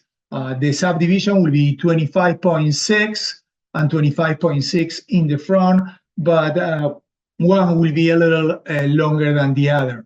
One is 108.72 and the other will be 108.18. Lot number 68.01 is where we are going to propose our new building, and that will be a total of 2,721 square feet. And the existing lot, where the existing house, that is an existing 3-family, the lot will be 2,714. On both, we are above the 2,500 square feet, the minimum required for a 3-family. So, Mr. Roma, just to be clear, on the proposed lot 68.02 is where the existing house that currently is there will be, correct? Yes. Okay, thank you. If we go now, the property is located in an R3 district where 1 or 2, 3 or 4 families are permitted, and we are proposing to subdivide the lot, keep the existing 3-family to the left, and create a new 2-family to the right. Let me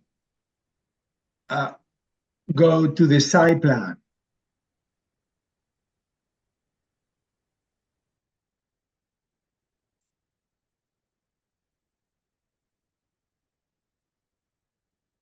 Okay. As you can see here, the property is located at 50 Dr. Martin Luther King Jr. Boulevard. And we're proposing is on the left side, existing three-family to remain. And we're going to propose a new driveway in between the existing house and the new house. The new house will be a total of 21 feet wide by 64.8 feet long. And we're going to have a driveway, a 10-feet driveway going to the back. And on the back,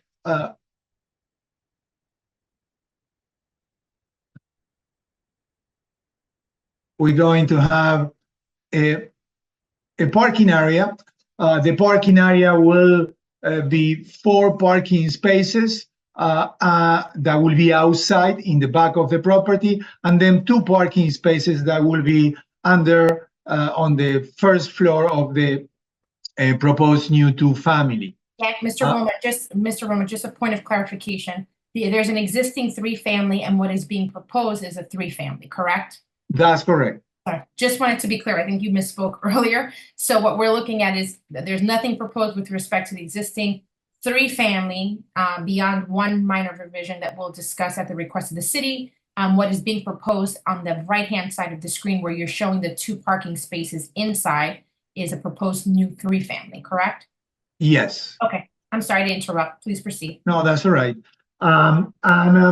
Because these are 2 houses that will be together because they have to share a driveway. They only are not going only to share parking area. They also will share garbage. The garbage will be in the back for recycling and garbage, and will be for both properties here on the left corner where we have the garbage and recycling for each house.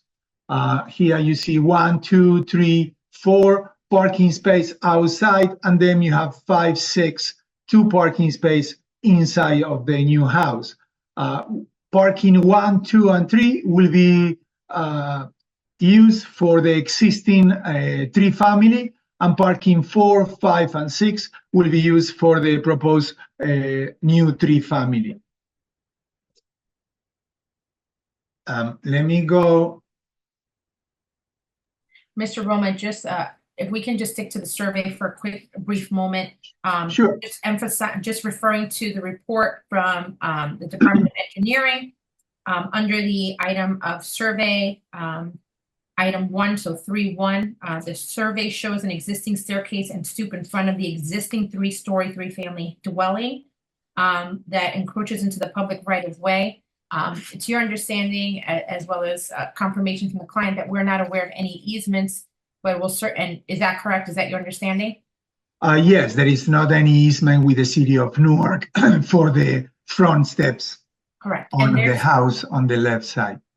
And there's no intention to make a modification to that. Is that correct?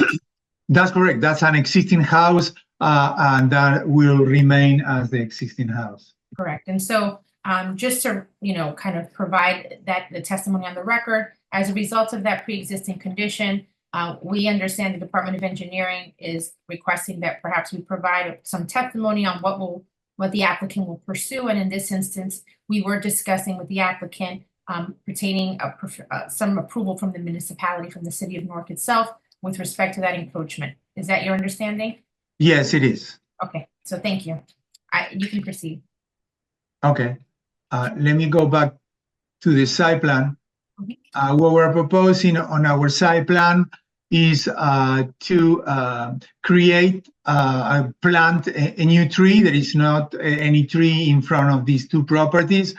We only will be able to plant a tree on the right side because we have the entire sidewalk. As you can see on the left side, we have the steps going up to the existing building, and has to be a minimum of 5 feet distance between the tree and the stairs. That's why we'll not be able to provide the tree in front of the existing house. What we're going to do is we're going to pay to the fund for trees in the city of Newark.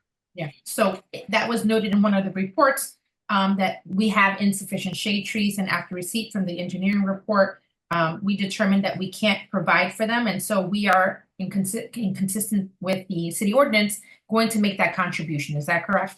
That's correct. And we are going also to do a contribution about the trees that we are not going to be able to plant in the back. In the back, we are providing the parking requirements for the 2-3 families, and it's not space to create to plant another tree.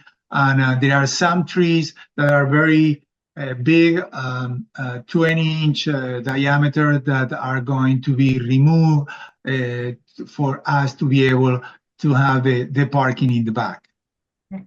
Great. And with respect to the tree on the frontage, it was requested that we work with the city tree superintendent just with respect to the selection of the species. Is that your understanding? Yes, that's correct. Right. Thank you. Let me now show what we are proposing. We are proposing to have a new tree family. This new tree family, the first floor will be this is to the right, the main entrance, and we have stairs going to the second and third floor, and to the left we have the door getting into the apartment. The apartment will be a total of 640 square feet. In the front, we have a living dining area, a U-shaped kitchen, a laundry area, two washer and dryer, one washer and dryer, and then a master bathroom, and with two doors, one for the open area and one from the master bedroom. The master bedroom is 14 feet 3 inches by 13 feet 4 inches. The bathroom is 5 by 10 6 with double sink.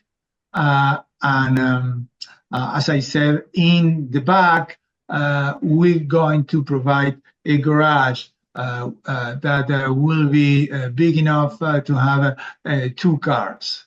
And these are going to be used for these apartments. Right. The second floor is a total of 1,348 square feet. Inside is a total of 1,070 square feet. We have 3 bedrooms.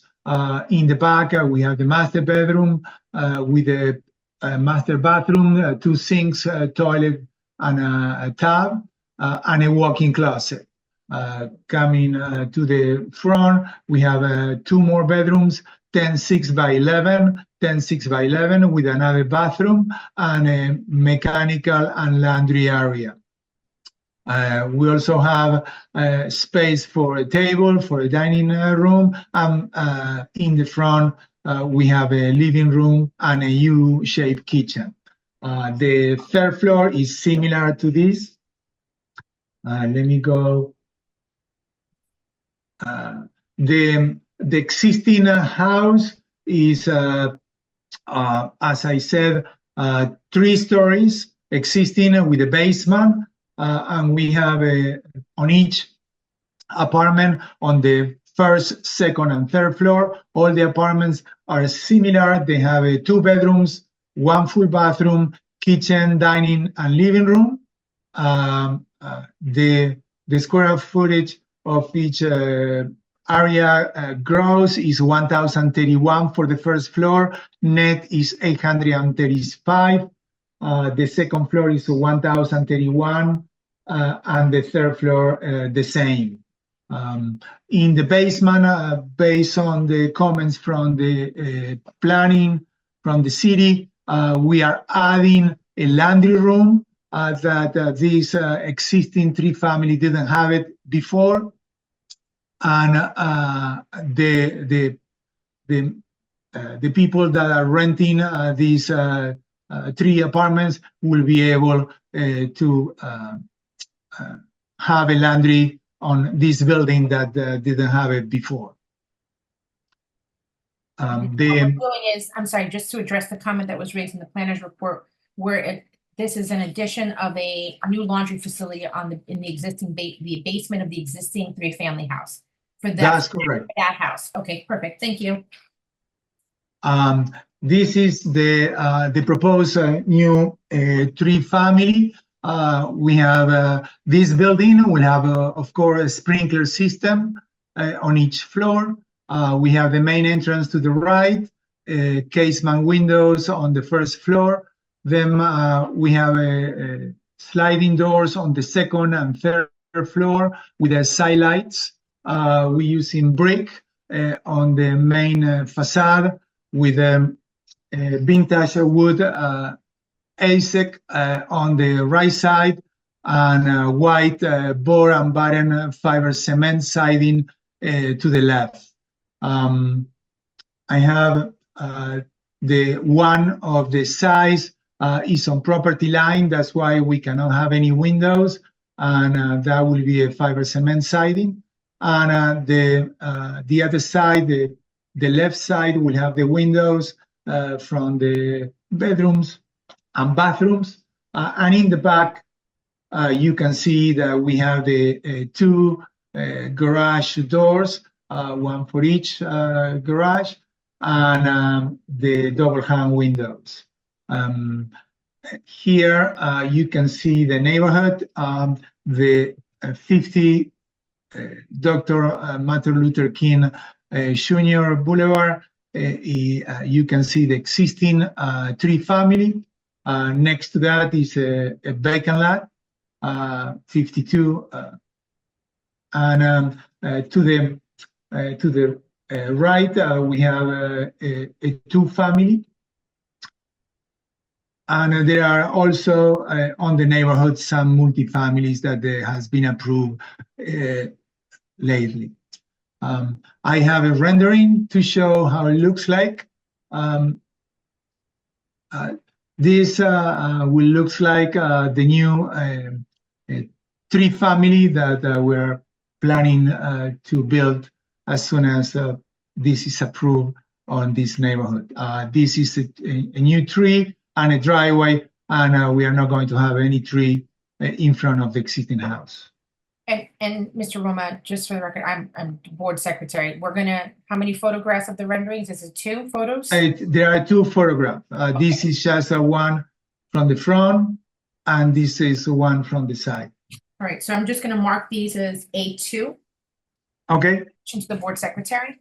And again, the house on, thank you. And the house on the left is existing. What you're showing the vehicle coming out is the easement, the access easement, the driveway easement that's being proposed and shown on the on the drawings that will grant access to both houses to access the rear parking you provided some testimony to in the rear. Is that correct? That's correct. Okay. And then the tree is what we discussed earlier in coordination with and in consultation with the city, the department with respect to that's in charge with the trees, that will coordinate with them with respect to the species. And then just one final question. We discussed, and I think I noted on the plans, and I saw it when you were providing testimony, you showed that the existing vacant lot and that there's a fence there. That fence will be removed, correct? Yes. So will all of the fencing on that property that's existing now that belongs to this property will be removed? Is that your testimony? Yes. Okay. Mr. Roma, did you have an opportunity to review the memorandum from the Department of Engineering?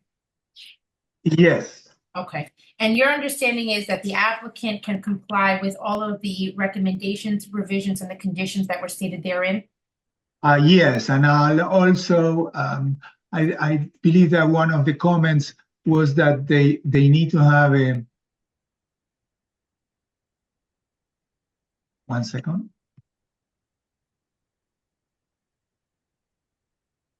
They wanted trench drain in front, in between the 2 buildings, because I didn't have it before, and we are going to have a trench drain. That way the water from the driveway is not going to the sidewalk.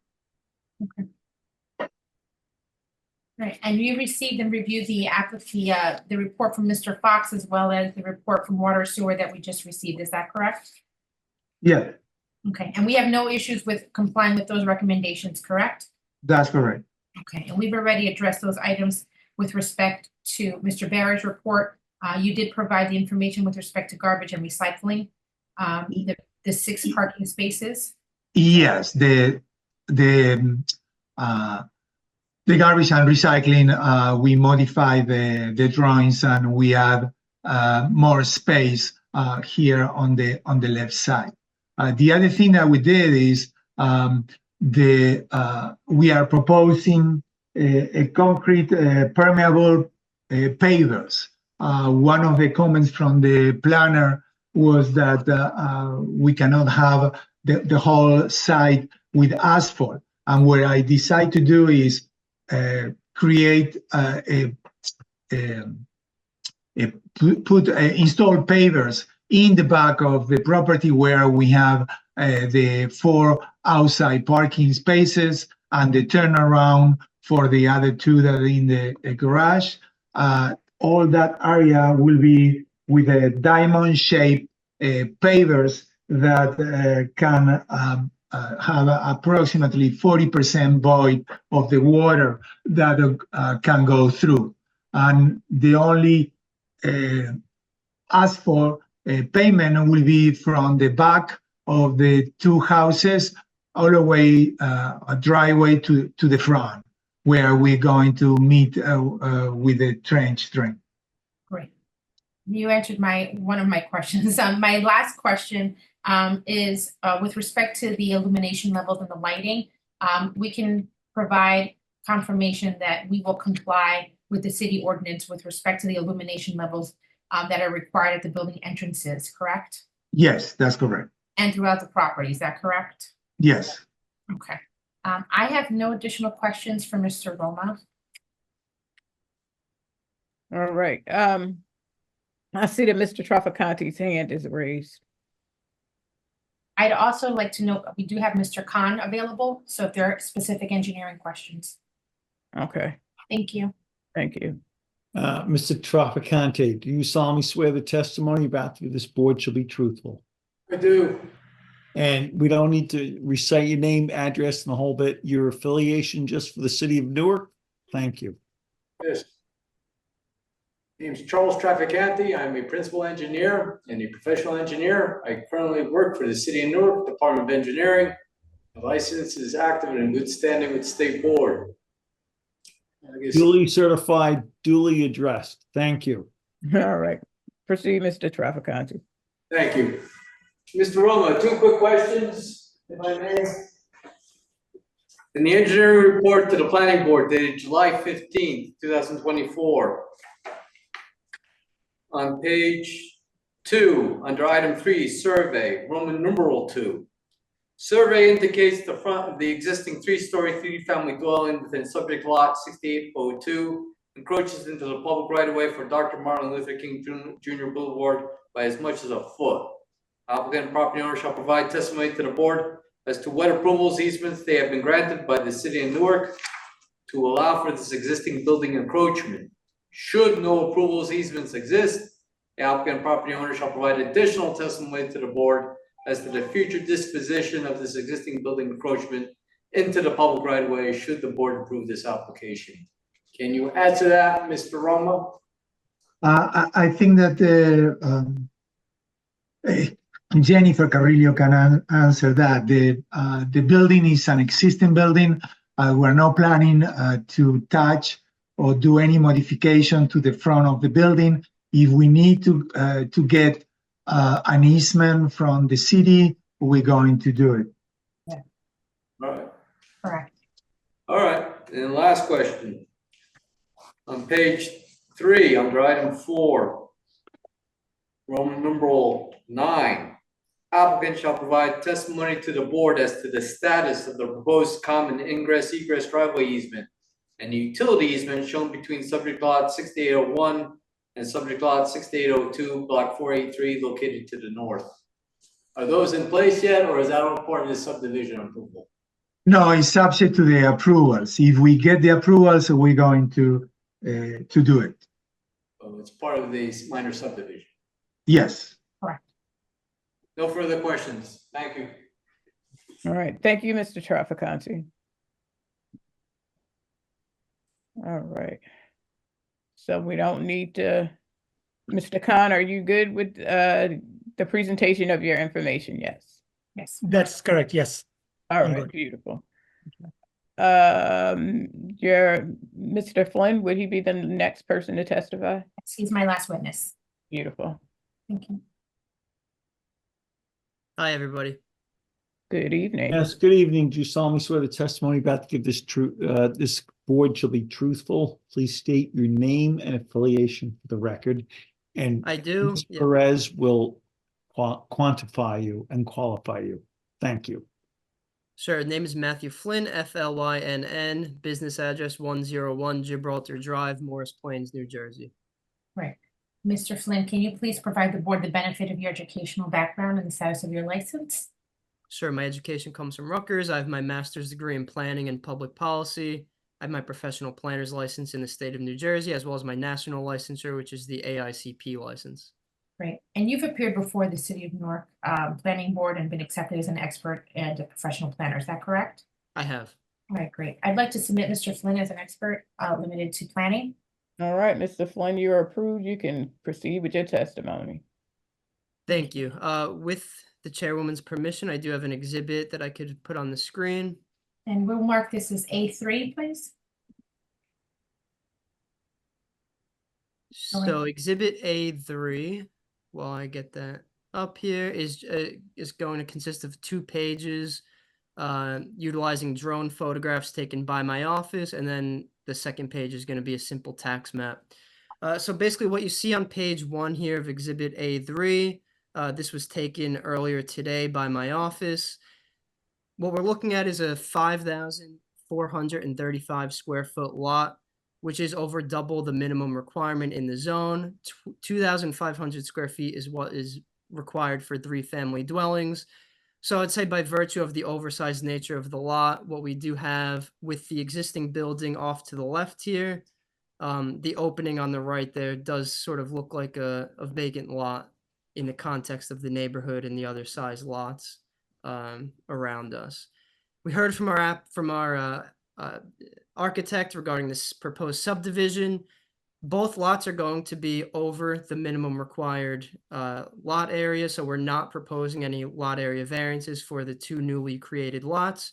Each are going to be over 2,700 square feet, where again, only 2,500 square feet is what would be required at a minimum. And just to further paint that picture of the generous proportions of the lot here on sheet 2, our lot is highlighted in red. And we can see that if we compare that with the 2 lots right behind us, for example, which front on Webster, we can see that those 2 lots line up in terms of lot width with our existing lot, which I think speaks to the fact, again, that it does sort of have the appearance of being 2 lots. So with that, I'll jump into the C relief. We are requesting a building height variance, which is actually for the existing building, not the proposed building. So we're not introducing a new building height variance. We're simply keeping the building that's there. But for the record, that's 44.2 feet, whereas 36 feet is the maximum allowed. We're requesting impervious coverage variances for both of the newly created lots. On lot 68.01, so this is what I'll call the new build lot, 89.13% of building coverage. I'm sorry, 89.13% impervious coverage. And on the other lot, on lot 68.02, which is the existing building, 94.89%. So I'd like to just qualify that by saying that we are actually under in terms of building coverage. So both buildings are not going to stand out as being excessively large in the context of the area. They're both actually going to be undersized in terms of what is allowed per building coverage.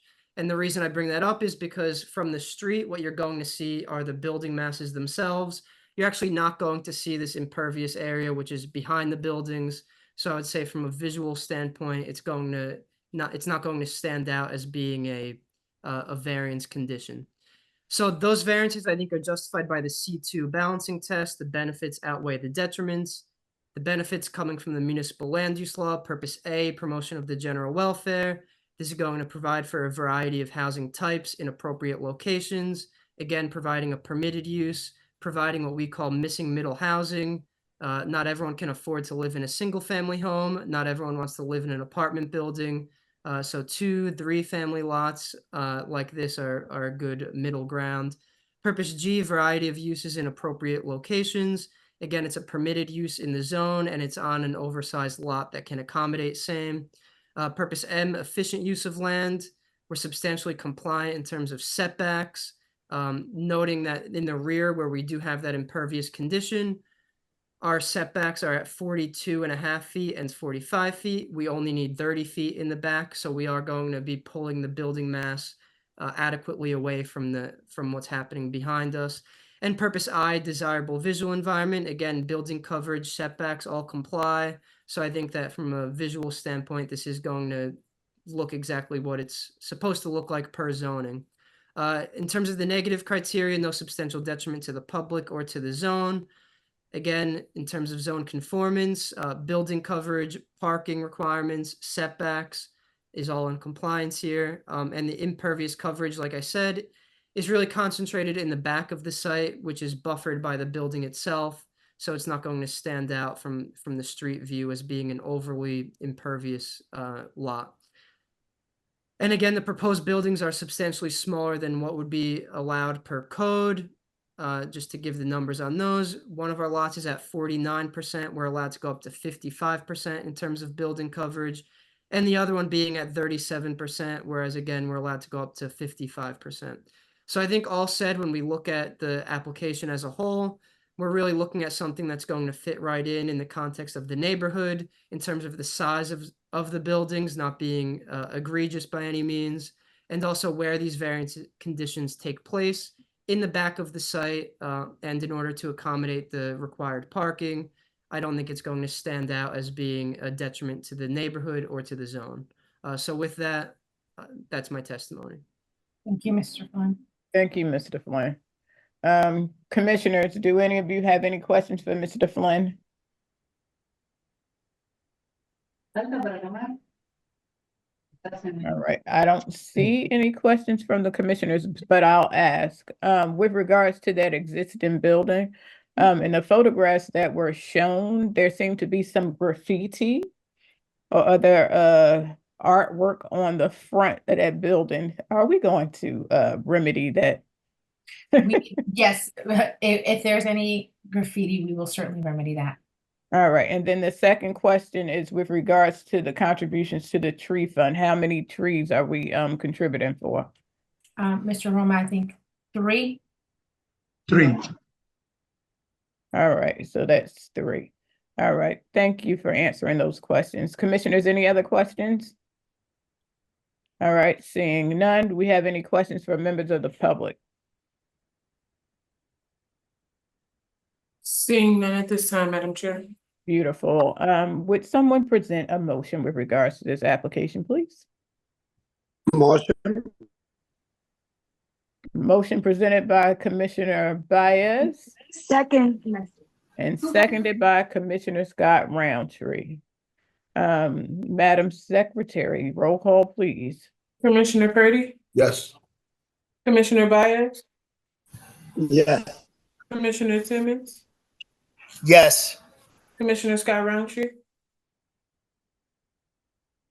Yes. Madam Chair. Yes, your application has been approved. Thank you and have a good evening. Thank you. All right, the next application is agenda item number 8. The application is CPB 24-43. The address is 567 through 589 Wilson Avenue. The attorney, Chris Murphy.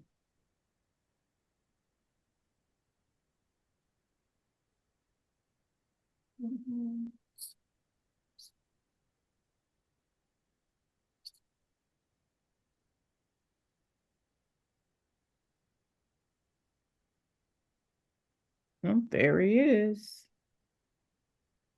Good evening, Mr. Murphy. Here. Carissa, we have a few members. It looks like you have Dan and Sean is our planner. I think we could start there. Is it Les Garrison as well? Yeah, Les can come on as well too, if you could. The three of them, Dan, Sean, and Les. Yeah, Mr. Murphy, this is a site plan application. You're looking for 5 variances. So you have your experts. We expect you should be able to present them in a timely fashion. Yes, sir. I've prepped my team for that. We're ready to go. Great. If I could, Chair, I'd like to start. Feel free. Great. So good evening, Chair, members of the board. For the record, my name is Chris Murphy with the law firm of Murphy, Schiller, and Wilkes here on behalf of applicant. By way of background, the applicant, Prologis LP, is one of the leading industrial real estate companies in the world with a 40-year history of developing, owning, and operating logistics real estate assets, including nearly 1 million square feet in the city of Newark. To meet the environmental and economic goals of Prologis's customers, the company offers mobility services, which include the provision of zero emissions fueling facilities. We're here tonight seeking preliminary and final site plan approval, along with variance and waiver relief in connection with the development of a zero emissions fueling facility to be located at 567-589 Wilson Avenue, specifically block 5024, lots 20 and 21, and block 5020, lot 78. The property is located in the I3 heavy industrial zoning district in which the proposed use is permitted. The site is currently a parking lot with 100% impervious cover. As you'll hear this evening, the proposed project is the first of its kind in New Jersey and aligns with the city's vision for future environmental sustainability by helping to decarbonize the future transportation around the port. To be clear, this is a zero emissions fueling facility. We're not seeking approval for a trailer parking or storage lot. There will be no long-term parking on the site. The site will be used strictly for commercial vehicles, not passenger cars. We have multiple witnesses here to testify this evening, including our project engineer, Dan Maiola. So if I could start with Mr. Maiola, we can get him sworn in as our expert in engineering and then work him through that testimony.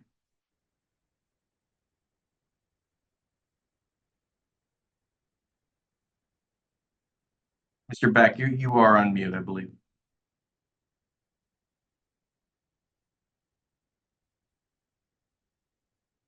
Mr. Beck.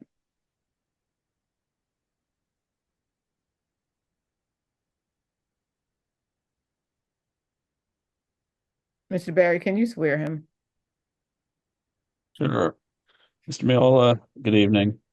Do you swear to affirm that the testimony you provide this evening is the truth?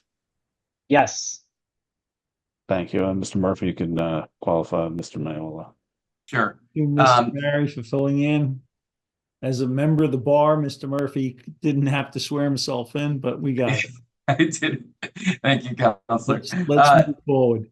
Let's move forward. Mr. Maiola, you can present your qualifications to the board, get you qualified as an expert in engineering. Yes, I'm a licensed professional engineer in the state of New Jersey. My license is in good standing, and I've testified numerous times before this very board. Great. You're accepted. Great. Proceed with your testimony, sir.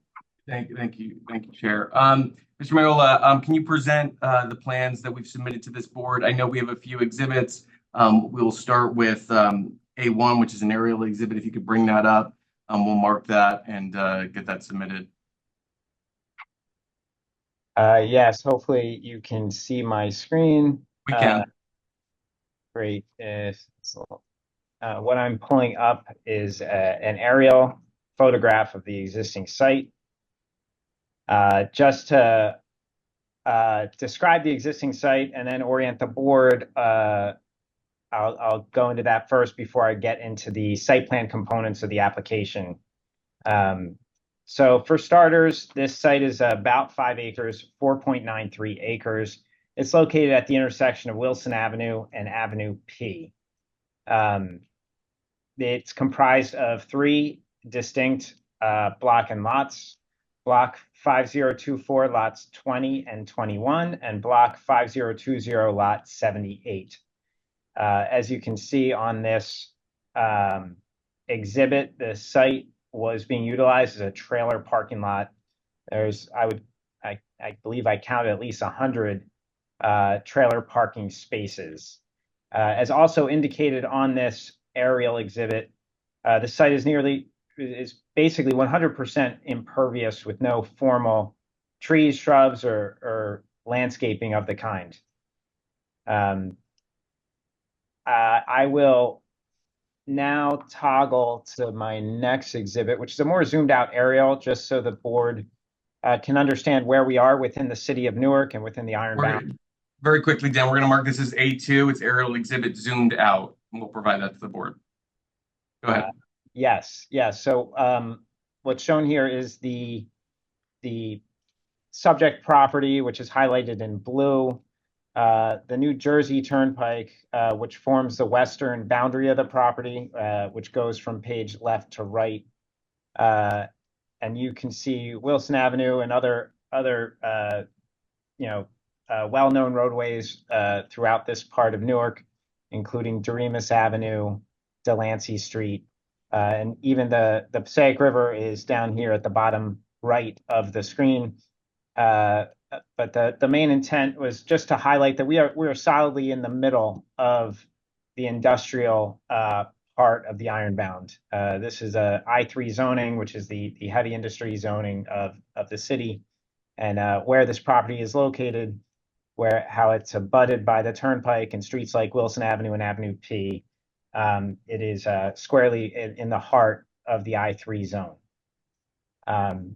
Also, I'll flip back to the next, or to the prior exhibit, just to highlight one other thing, and that is there is an existing billboard on the site right along the turnpike at the western edge of the property. That billboard is proposed to remain as part of this redevelopment. And so now I will flip to my next exhibit, which we'll call exhibit 3 or A3. We're going to call this, we're going to call this A3. We're going to call it colorized site plan rendering. Thanks, Dan. And Dan, just before you get into your testimony, you've reviewed a few review letters that have been submitted by the board. So we have a planning report dated August 14th. We have an engineering report dated August 6th.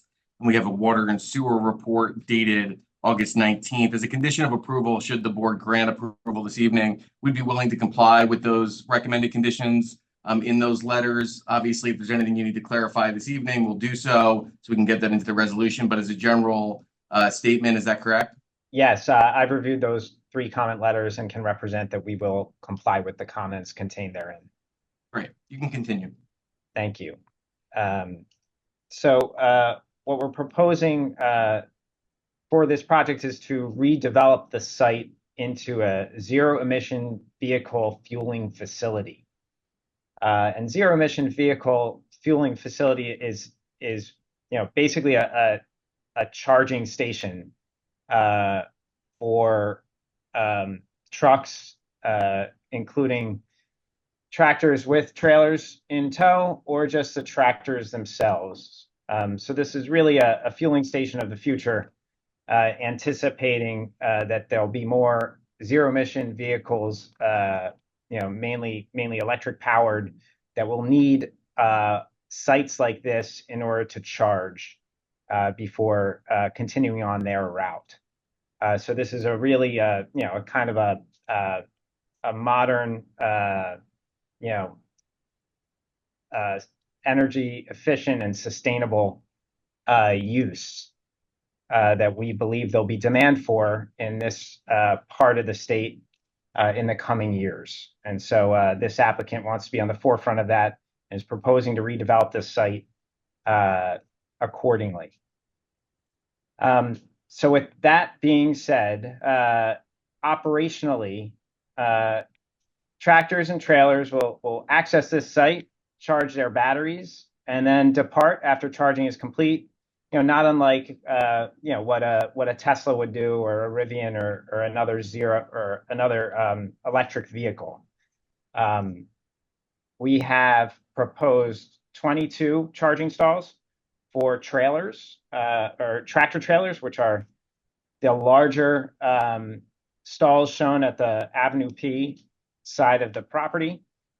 And then we have 78 stalls for what we call cab charging spaces, which is really just the tractor without the trailer. So those aren't as long, and those are located around the balance of the parking lot.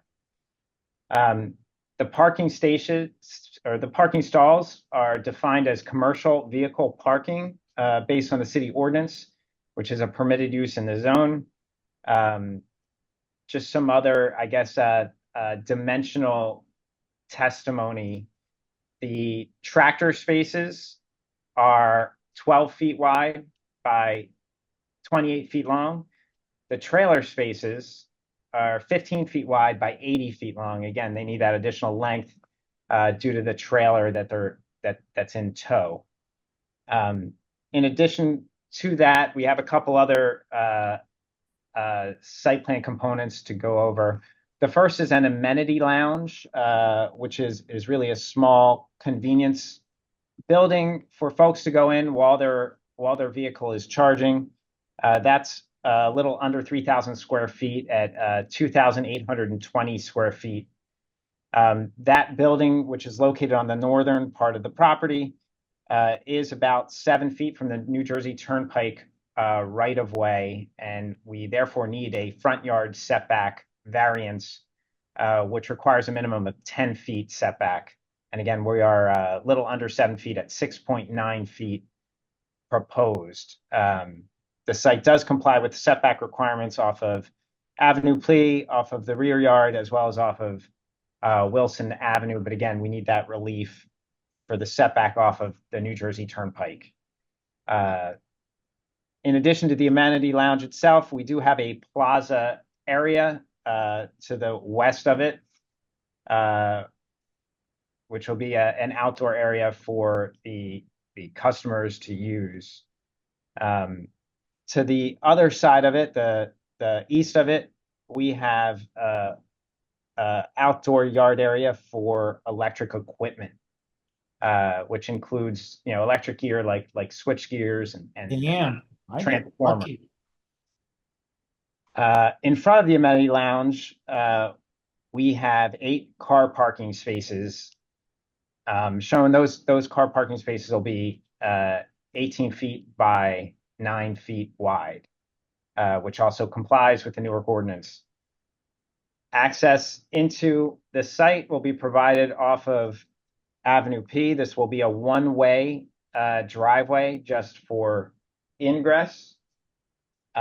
Egress will be via this one-way driveway to Wilson Avenue to the south of this site. So we have one driveway in off of Avenue P and one driveway out to Wilson Avenue. Couple variances are required regarding the dimensions and the layout of the site plan. The first is with respect to driveway width out to the road. A 12-foot maximum width is permitted for one-way driveway, and these driveways are closer to 20 feet wide. The additional width is needed to accommodate the truck turning movements into and out of the site, and for that reason, we need that variance. In addition, the internal aisles, which will be used to access the charging stalls, are range from 40 feet wide to 60 feet wide, depending on which aisle it is on site. And that requires a variance for a maximum aisle width of 24 feet, which is allowed in the city ordinance. We need the additional width in order to accommodate the vehicle turns into and out of these stalls. And so for that reason, we need that relief as well. Now on to some other testimony. First, regarding fencing. There's an existing fence between the project site and the New Jersey Turnpike along the property frontage. These fences are owned by the applicant and will be removed and replaced with a new 8-foot high fence. This 8-foot high fence will ring the entire site. Along the property frontage, the Wilson Avenue frontage and the Avenue P frontage, that fence, 8-foot high, is proposed to be an ornamental type of fence. Along the New Jersey Turnpike frontage, as well as the other northern frontage of the site, we are proposing an 8-foot high chain link fence. We are also going to be providing gates at the driveway, which we were asked to do to address security concerns that came up during our review meeting with the board professionals. So we're going to be adding those gates, as was the comment from the board professionals. Some other testimony first regarding impervious. The site is 100% impervious now and will be reduced to 75% for the project. That's a net reduction of 1.65 acres, which will bring the site into compliance with the maximum impervious coverage percentage allowable based on the city regulations, which is 85%. So that's an overall benefit to the city. And it also provides additional green space for landscaping, as well as reduces stormwater runoff volumes that are generated from the site. Couple other points to provide testimony that was requested by the board engineer. First, the small amenity lounge does not include a loading dock. And I believe we need a technical variance for that. So even though we propose a building, given it's just an amenity lounge, it does not require a loading dock. The goods into and out of that building will be, don't necessitate a formal dock. It'll be more of a delivery truck that's going to pull up in the aisle, unload the goods, and then pull out. So we need a variance for no loading dock. In addition, the board engineer had asked for testimony regarding a proposed retaining wall. We do have a retaining wall with a maximum height of 3.9 feet adjacent to the amenity lounge along the northern property boundary. And that wall will comply with Newark ordinance requirements. On to signage. We are proposing two 25 square foot monument signs at both driveway entrances, well, one at each driveway entrance. The signs will fully comply with the city ordinance requirements with respect to their size and their setback. Also, as recommended during our meeting with board professionals, the internal to the site, there will be some signage restricting unauthorized vehicles throughout the site. So again, that was requested by board professionals, which we will agree to. Onto lighting. The site lighting was designed to adhere to the city requirements as much as practical. We have LED fixtures on the site mounted at a height of 30 feet, as well as wall-mounted fixtures mounted to the building wall at a height of 12 feet, and some bollard lighting, which are about 36 inches above grade in the plaza area. All those lighting heights comply with Newark requirements. There are a couple minor design waivers we're requesting in connection with this lighting design. First, we request a waiver for light pole spacing. 75 feet is the maximum spacing required, and 147 feet is proposed. Again, the illumination levels within the site will comply with Newark requirements. We just don't need the light poles as close as the ordinance allows. And so on that basis, we request that variance. Additionally, we request a waiver for maximum light intensity along a pedestrian walkway. 2.5 foot candles is permitted, and we're proposing a higher light intensity of a maximum of 4 foot candles proposed for the pedestrian walkway on this site. Also in accordance with the engineering review letter, we will revise the lighting design to ensure that the minimum illumination standards of 1 foot candle for off-street parking areas is met. So we're going to comply with that city standard. Also, the light design will be revised to provide a minimum illumination level along all pedestrian walkways within the public right-of-way in front of the site. So along Wilson Avenue and Avenue P, where there are gaps in the existing lighting, we will fill in those gaps with supplemental lighting in order to ensure those sidewalks meet the minimum required by city ordinance. Now on to landscaping. We are proposing a total of 44 trees, which is a big improvement compared to what exists out there today, which is 0. The landscaping is focused primarily around the perimeter of the site. There is a few variances that the landscaping design requires, which I'll go through. But before I do that, I will start by stating that the project complies with overall coverage requirement of 85%. We're actually 10% lower than the requirement at 75%, which again is a big improvement over the 100% coverage that exists out there today.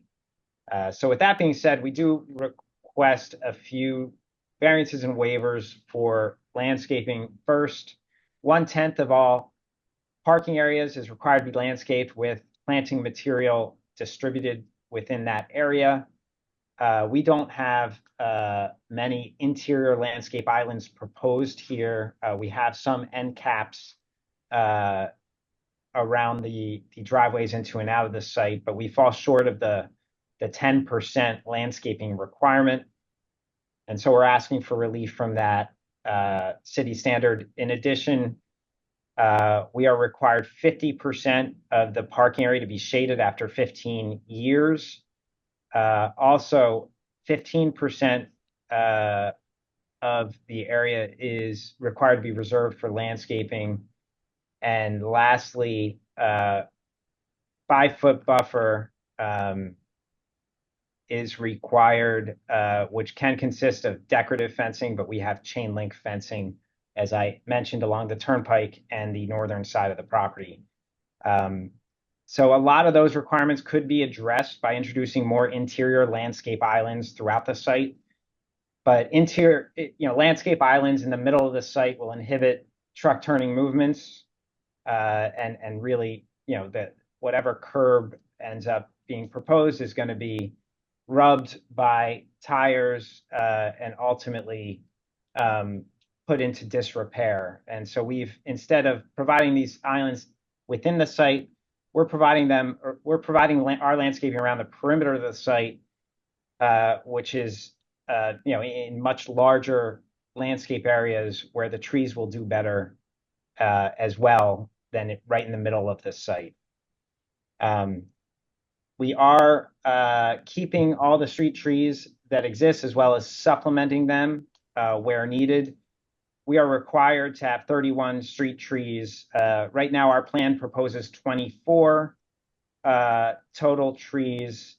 We are going to take another look and try to get all 31 street trees proposed within our Wilson Avenue and Avenue P frontages. If we're not able to do that, we will agree to pay into the tree fund for whatever difference we weren't able to accommodate on the site and along the site frontages. Couple other items for the record before I conclude my direct testimony. First, with respect to grading and drainage and stormwater management, as I mentioned earlier, there's a reduction in impervious from 100% to 75%. And when you so drastically reduce that impervious coverage, state requirements do not require you to provide additional stormwater management. The reduction itself is enough. The city, however, has a more stringent ordinance that would require additional water quantity management for our stormwater runoff.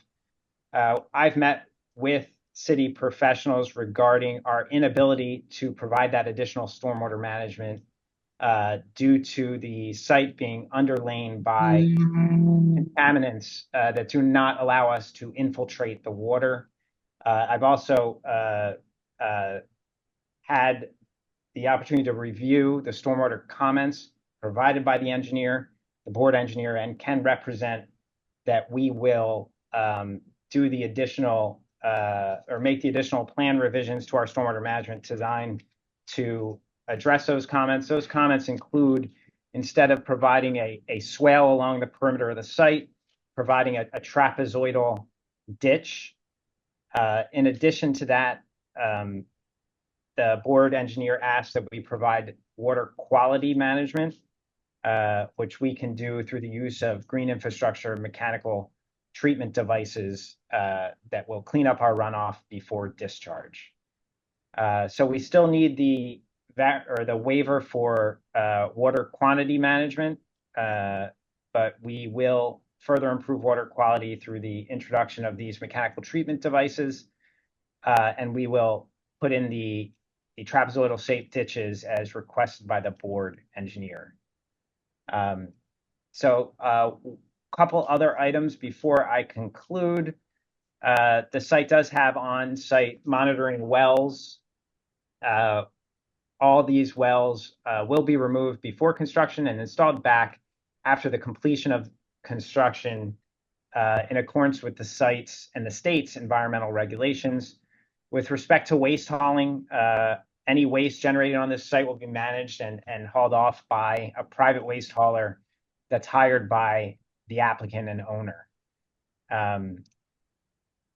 And additionally, the site requires some other permits, including DEP, Division of Land Resource Protection permit, DEP site remediation permit, and a permit from New Jersey Turnpike.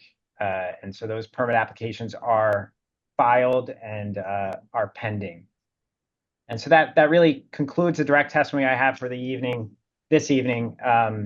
Although we do request a few variances and design waivers, I think they're all minor when considering the big picture of what this project is proposing, which is to convert this entirely impervious site into a charging facility of the future.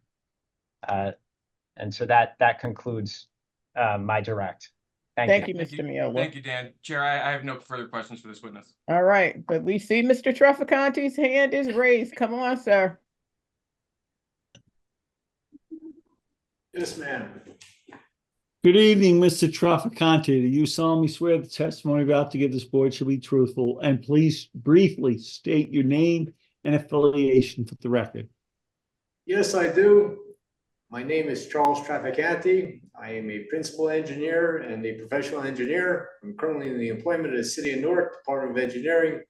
My license is active and in good standing with the State Board. You're accepted, Mr. Traficante. Thank you.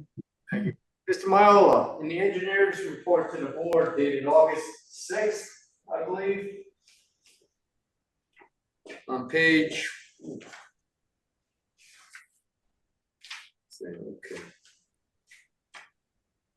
page 5. Yeah, under 4, site plan on page 5, Roman numeral 13. Applicant shall provide testimony to the board as to what accessory parking spaces for cars shall be provided on site for use after vehicle drop-off in order for the project site to be in compliance with the new truck trailer and trailer parking or storage ordinance. Those 8 parking spaces you show at the north end by the amenity lounge, the 8 car parking spaces, those could be used by any cars. This isn't all electrically charged, is it? So I guess to address the applicability of that requirement to this site, this is not a drop-off lot. This is a charging lot where these tractor trailers will pull up to their space, hook up, and then hang out until their vehicle is charged, and then they're going to drive away. There's not a personal vehicle where they're gonna abandon their truck or their tractor and then come back the next day. So they will be remaining on site until their vehicle is fueled, at which point they'll get into it and drive away. Will there be any provisions on site, such as site security, to prevent people from loitering? Yes, sir. No overnights, no truck drivers sleeping in their cabs, things like, or no amenity lounge, things like that. Yes, this site will have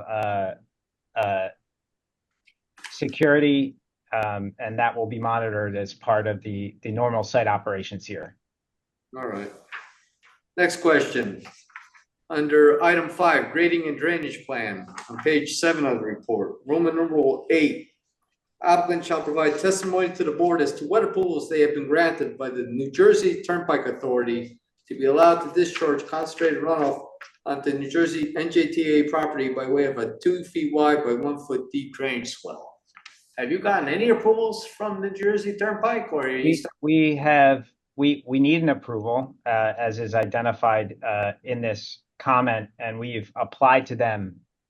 So we are aware we need their approval in order to proceed with this project. And I've submitted all this information to the New Jersey Turnpike as well as their engineer, and I'm awaiting their comments.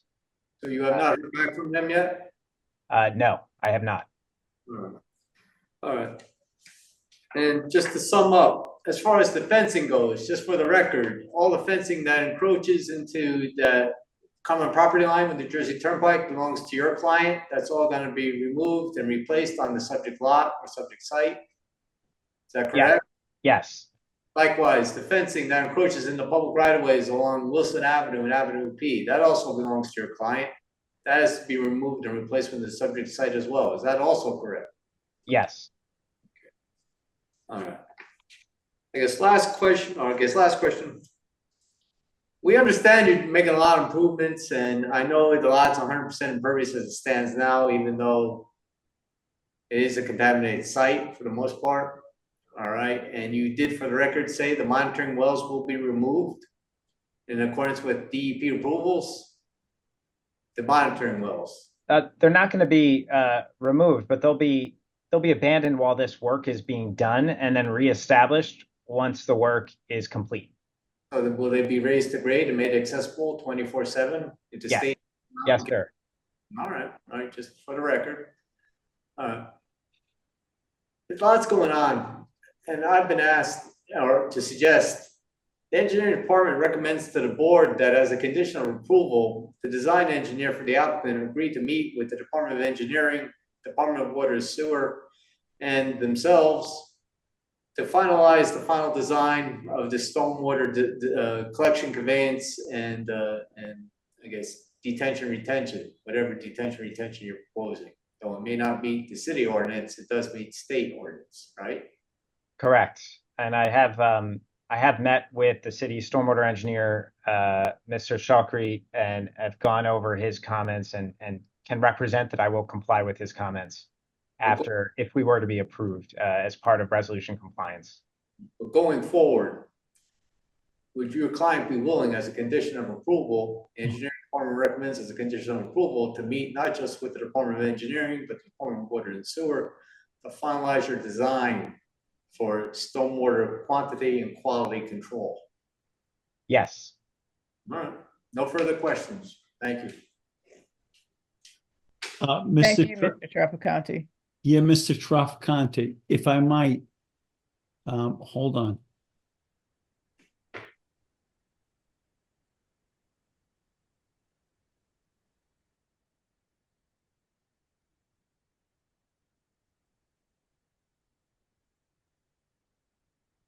Mr. Traficante, I think we had testimony that the applicant would meet with you and work to complete whatever they needed to do.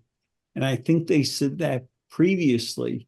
So are we replicating any testimony that they said? Maybe I'm missing the point. Look, the intent was to include not just engineering, but Department of Water and Sewer, because they also have a say on this, right? All right. Well, I guess what I'm trying to get is that if they admitted earlier to agreeing with testimony to make certain they accomplished what they needed to do with water and sewer, did Did I miss something? No, that's fine. It's a restatement. So they're edifying what it is that you mentioned earlier, Mr. Beck.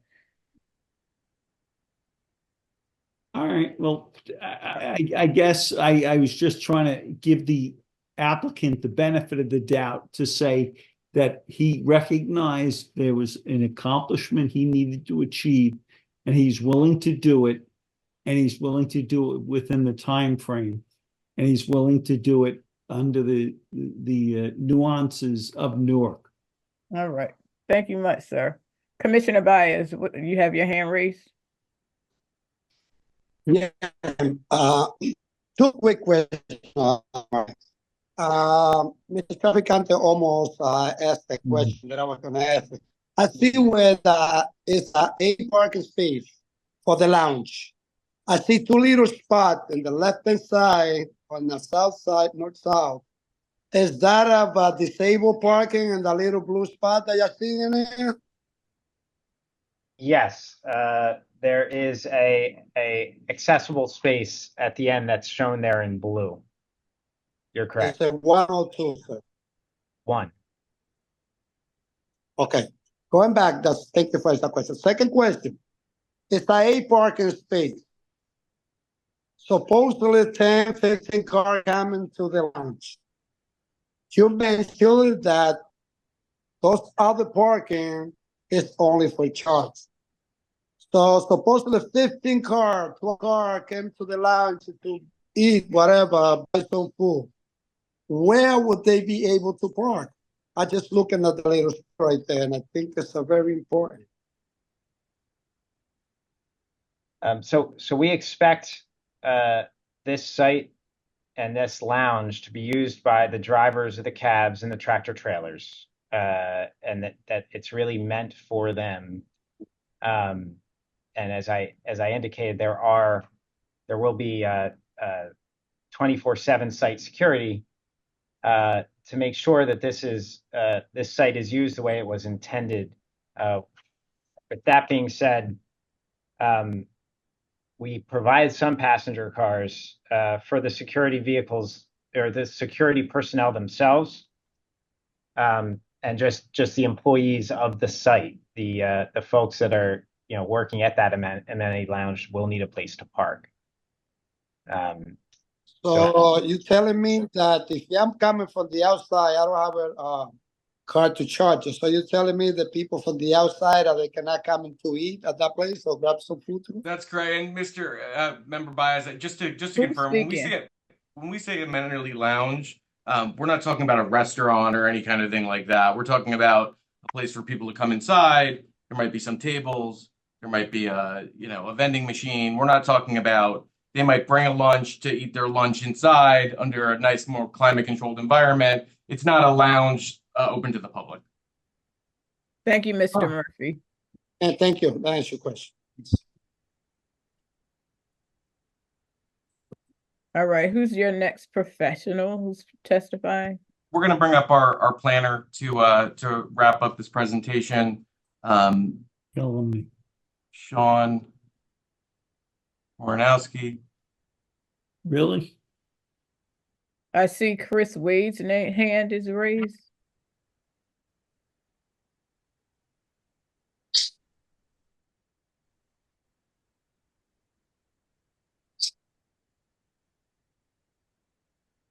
Good evening. Hi, it's actually me because Mr. Wade forwarded me over the invitation. Dolores Martinez Wooden, Director of the Department of Engineering. You're raising a question for Mr. Miola? Yes. Okay. Yes. So I guess my question is in the future, and I think that when we had the pre-application meeting, we discussed briefly security for the site, and we've encountered in previous projects at this stage, there was no security discussed, but in the future, as other projects develop, there was the need for security. Is there a possible future alternative for security, either bars or gates at one point from the egress and the ingress and egress of the site. This is vehicles, waiting with their occupants inside. So I was wondering as to the security entrances and exits of the site in the future. Yes. So we will be including a gate for both the Avenue P and the Wilson Avenue driveways, which can be closed in order to fully secure the site. We also have 24/7 manned personnel for this site as part of the security team.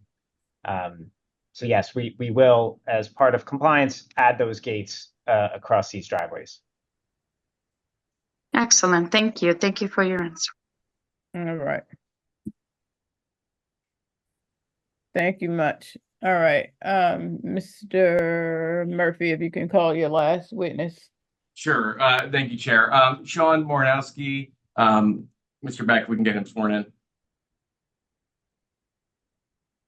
Mr. Beck, you're muted. Yes, I'm muted, but let's do the best we can. Do you solemnly swear the testimony you're about to give shall be truthful? Yes. Thank you. Please state your name and your affiliation. And once again, Mr. Murphy, you've done a great job. Thank you. Sean Moronsky with Langen Engineering. I'm a professional planner. Please continue whatever Mr. Murphy wants you to talk about. There you go. Thank you, Counselor. Mr. Moranowski, your qualifications very, very briefly. You qualified as a professional planner, and then we'll get into testimony. I'm a New Jersey licensed professional planner. My license is current, and I'm in good standing, and I've appeared before this board on several occasions. Sure. Please proceed with your testimony. Thank you. Thank you. Mr. Moranowski, you've obviously heard the testimony of our previous witness. You've reviewed the plans that have been submitted to this board. You've reviewed the Newark zoning ordinance and the master plan. Can you please provide brief testimony related to the relief being sought this evening? Yes. All of the variances that we're requesting will be under the C2 criteria, meaning that the overall benefits of the project will exceed what could be perceived as detriments from the variances. But as Mr. Maiola's testimony attributed to, the request for relief are relatively minor and actually make the site operate in a more efficient manner. Mr. Barry's letter, there was a question about facade transparency. Your buildings require a 15% minimum on the sides that face the roadways, Wilson and Avenue P. They're 2.2% and 0.3% respectively. This is really designed for buildings that are much closer and much larger in order to avoid large blank walls without any sort of character. This building is set back more than 200 feet from Avenue P and over 500 feet from Wilson Avenue. We're talking about a 48 by 60 building. It's small relative to the size of the site and really serves as an accessory use to the ZEV fueling facility use. Fence height, we're proposing 8 feet. 6 feet is the maximum. The 8 feet will improve site security as part of the overall plan and package for site security. There's ornamental fencing on 3 sides, which will enhance aesthetics. And as was just previously noted, a gate will be added for an additional level of security. Mr. Maiola mentioned about the setback of the building, 6.9 feet by the New Jersey Turnpike frontage. Turnpike's actually elevated at that site, and that's more akin to a side yard setback, which it would meet the side yard setback requirements, but in terms of the impact on surrounding properties, it's de minimis and has no substantial impact. There were several variances mentioned related to parking lot landscaping and tree shading. Given the nature of the vehicles, the cabs and the trailers, it makes having more interior shade trees difficult so we can maintain the necessary clearances for access and use. And the additional landscaping would reduce the mobility on vehicles on site and also limit the potential for charging locations. As Mr. Maiola noticed, we'll look for other locations on site where practical, but if not available, we would pay to the tree fund. The excessive illumination along the walkways, that's really in small areas along the center of the site. It's very limited, and it's concentrated near the light poles. And the lighting actually would address concerns regarding circulation safety. It's not a distraction to surrounding properties in terms of excess glare from the properties. We satisfy several purposes of zoning. Purpose A, promoting the health, safety, and general welfare. And purpose G, providing sufficient space and appropriate locations for a variety of uses. The requested relief allows for the development of a ZEV fueling facility to areas with truck traffic while enhancing the overall condition of the site. But we have to address the negative criteria. There's no substantial detriment to the public good. The amenity lodge is an accessory building, not related to any surrounding streetscape. It's intended for the trucks that are using this site. When they're done, they go. The fence height for enhanced security. We have 24/7 man security from day one in addition to the gates. Mr. Miola mentioned the state stormwater management requirements satisfied, and that we are going to work with the city to address city comments. Substantially improved landscaping. We go from 100% impervious coverage to about 75%, over an acre and a half of impervious removed. And these facilities are in an ideal location given the port area and the nature of the zone. There's no substantial detriment on the zone plan. We're a conditional use in this district. We've met all the conditions. And there are several goals of the Newark 360 master plan that we're consistent with, including investment in neighborhood health, resilience, and preparedness for climate change impacts. The ZEV fueling use encourages the reduction in fossil fuel use and reducing emissions, and also leveraging energy transition to build cleaner, greener, smarter city. The required relief allows for a greener energy source for trucks near the port and near adjacent highways. Just going to touch on the design waiver, the 50% parking lot shaded in 15 years. That's generally the same reason as with the variances regarding landscaping and shading with regards to efficient circulation. But despite that there is obviously a substantial amount of landscaping proposed. So for the reasons that I've outlined, we request that you grant both the variance and the design waivers as outlined. Thank you. Thank you, Sean. Chair, I have no further questions for this witness. Thank you much. Do we have any questions from members of the commissioners? Madam Chair. Yes. Can we, 1 second, Commissioner Timmons, can we have the screen back, please? You can go ahead with your question, Commissioner Timmons. No, I heard the planner discuss a lot of my issues, but he failed to mention flooding in that area in particular. Are there any specific matter? Because Mr. Miola mentioned about having to address stormwater management. That's going to be a condition of the approvals, that this site will work with the city we already meet the state requirements, and to see where we can come to agreement with the city to make the site work to minimize concerns regarding stormwater and flooding.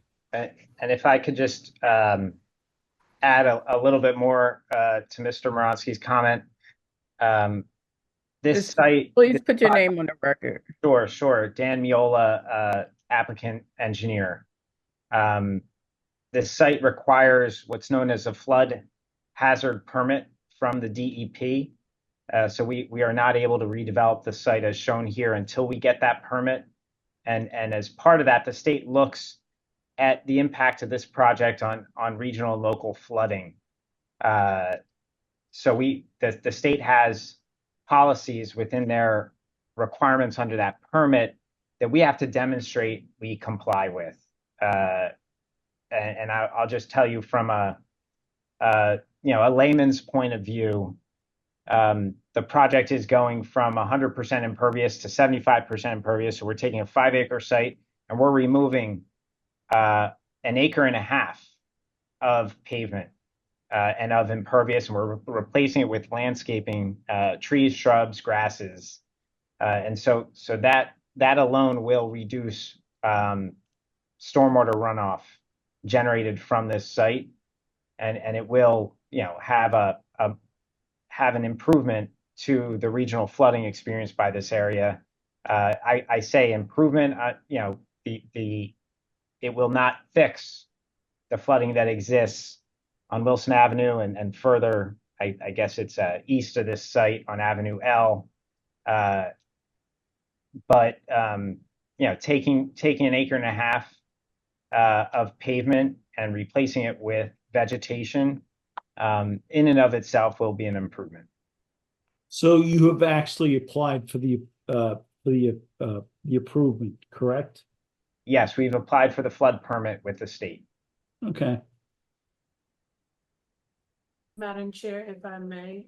Yes, ma'am. Mr. Murphy, just to reiterate that the applicant will comply with any and all conditions from the Environmental Commission. Yes, Madam Secretary, I have not seen those, but is there a letter that we'll receive?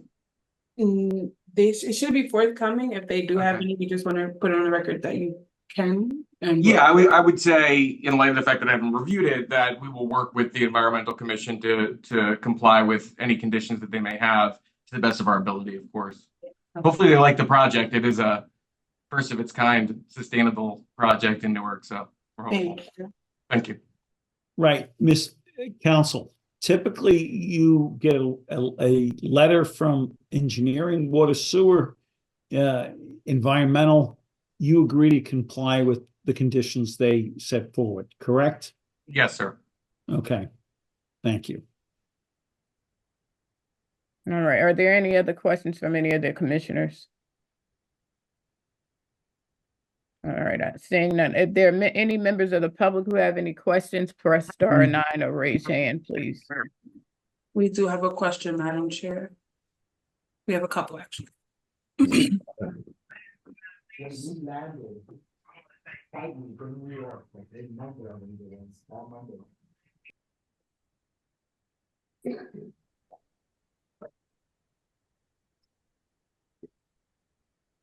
evening, Miss Filion, Augusta Filion. Yes, hello, can you hear me? We can hear you. Do you have access to your camera or no? Yes, sorry, I'm just trying to, it kind of removes you from the meeting and then adds you back in. Here we go. Yes, ma'am. You're going to be sworn in by Mr. Beck.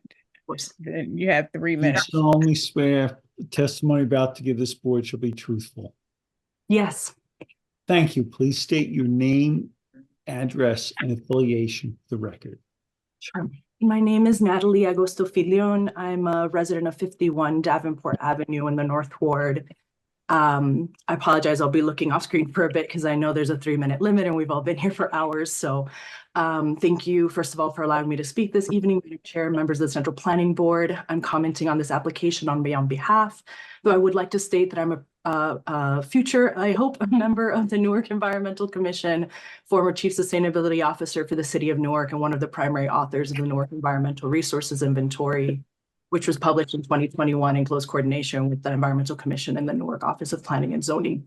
This is, however, my first time providing testimony to this board. I have a couple questions, more just for my edification, for my sort of understanding of how the project will unfold.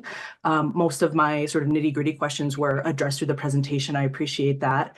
And then a couple statements. So one question is just to understand the timing of the permit from DEP and whether or not it was after the adoption of the inland flood protection rules in July of 2023. What's the next question? You should keep going though, right? Is that right? This project is subject to those 2023 inland flood regulation changes. I appreciate that. For the record, that was Dan Mayola. Thank you. Thank you. I wanted to get a general understanding about how, given the flood condition of the area, like what is being done for the electrical sort of infrastructure to understand the safety of that infrastructure, given the how flood prone the area was, how hard it was hit by Ida, et cetera. And then you've already spoken to sort of parking enforcement and ensuring that it's not being used for, just regular physical vehicle parking. So I'll just end by stating that I really commend the city of Newark and the applicant for this much needed sustainability initiative to help us address the considerable air quality and emissions burden that Newarkers face, and for helping to, support green economic uses for the port industrial area in the future. Thank you. Thank you so much, Ms. Augusta Filion. Sure, Ms. Filion, just to answer your question about the electric equipment, that equipment will be on concrete pads, each of which have a floor elevation, which is well above the base flood elevation for this area. So those floor elevations will range from elevation 12 to elevation 16. The base flood elevation, I believe, is at elevation 9. So they'll be at least 3 feet above that base flood elevation.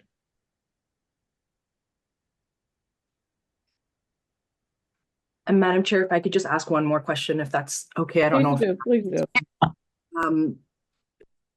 Our only death in post Sandy was a facility where a worker was not able to get out because of the road conditions. So I wonder, given that in this case the applicant is also the owner and will be operating the site, if you can speak to how you'll be instituting emergency plans to ensure the safety of the workers and any of the users of the site during, excessive rain events. Thank you. I mean, we had testified that there'll be 24/7 manned security on this site. They will also be responsible for site operations. So what I would suspect would happen is that there would be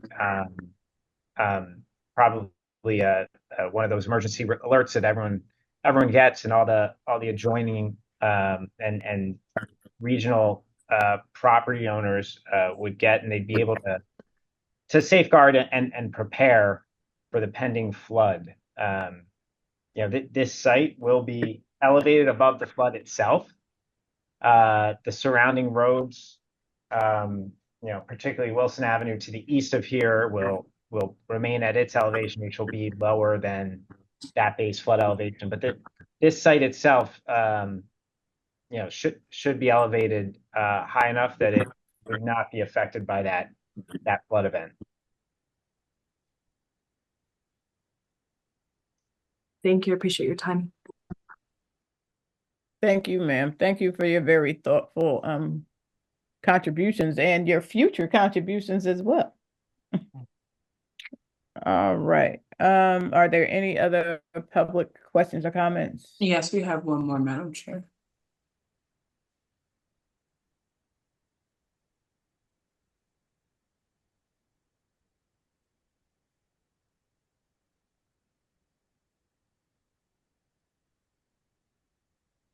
Ms. Thomas? Oh, there she is. Good evening, ma'am. You're going to be sworn in by Attorney Beck, and then you'll have 3 minutes.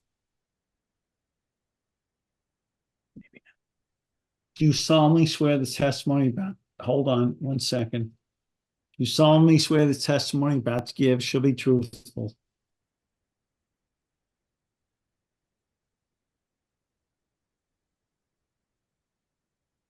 You know what, Ms. Thomas, we can't hear you. Okay. I'll try again. Do you solemnly swear the testimony you're about to give this board shall be truthful? Please state your name and address for the record. We can't hear you. We can see your mouth moving. We saw that you were unmuted, but. And now? Yes, beautiful. Okay. Sorry. I do. Do you solemnly swear and testify that the testimony you're about to give this board shall be truthful, and just state your name and address for the record? Thank you.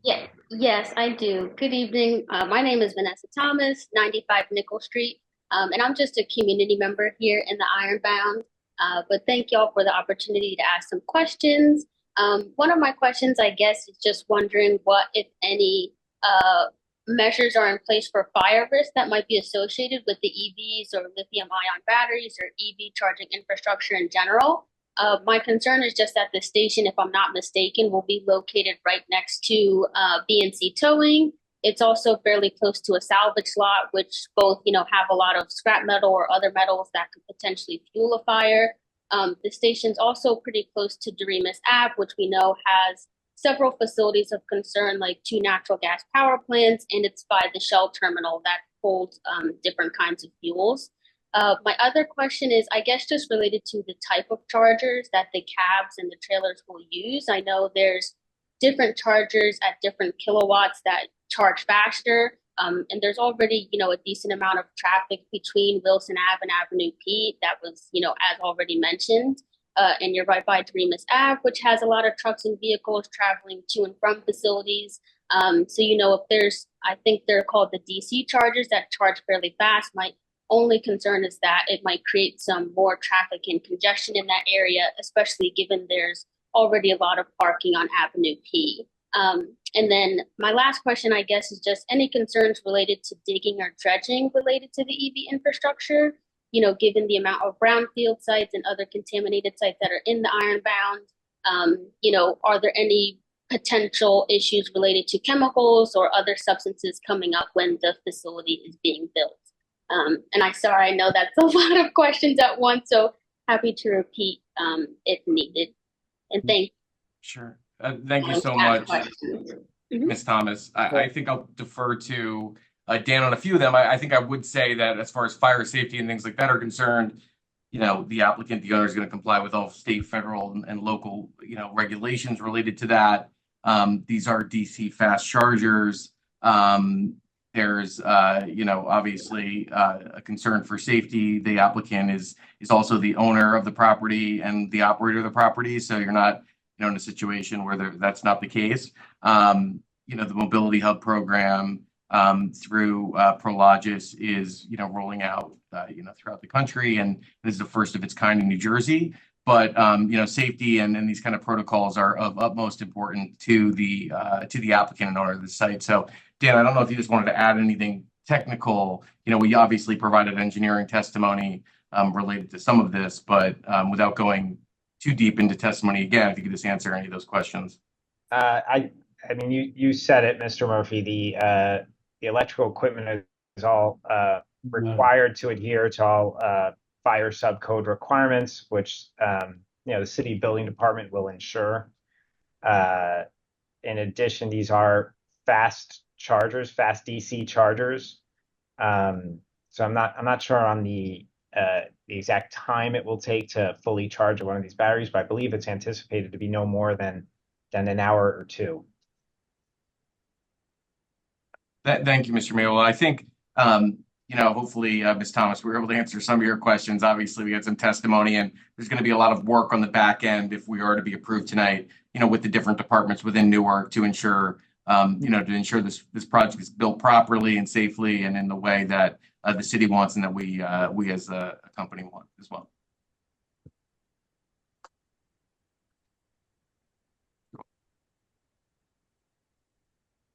Thank you much. Thank you, Ms. Thomas, and thank you all for answering her questions. Do we have any more questions or comments? Madam Secretary.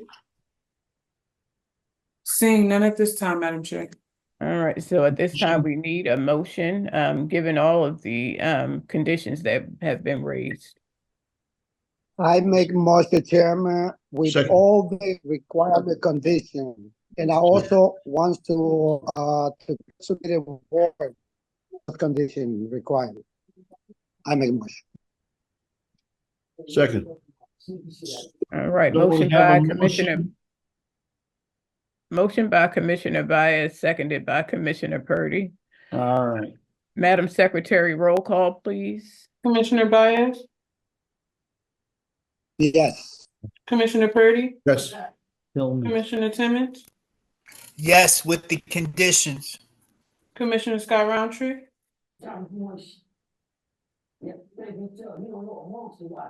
Commissioner Scott Roundtree?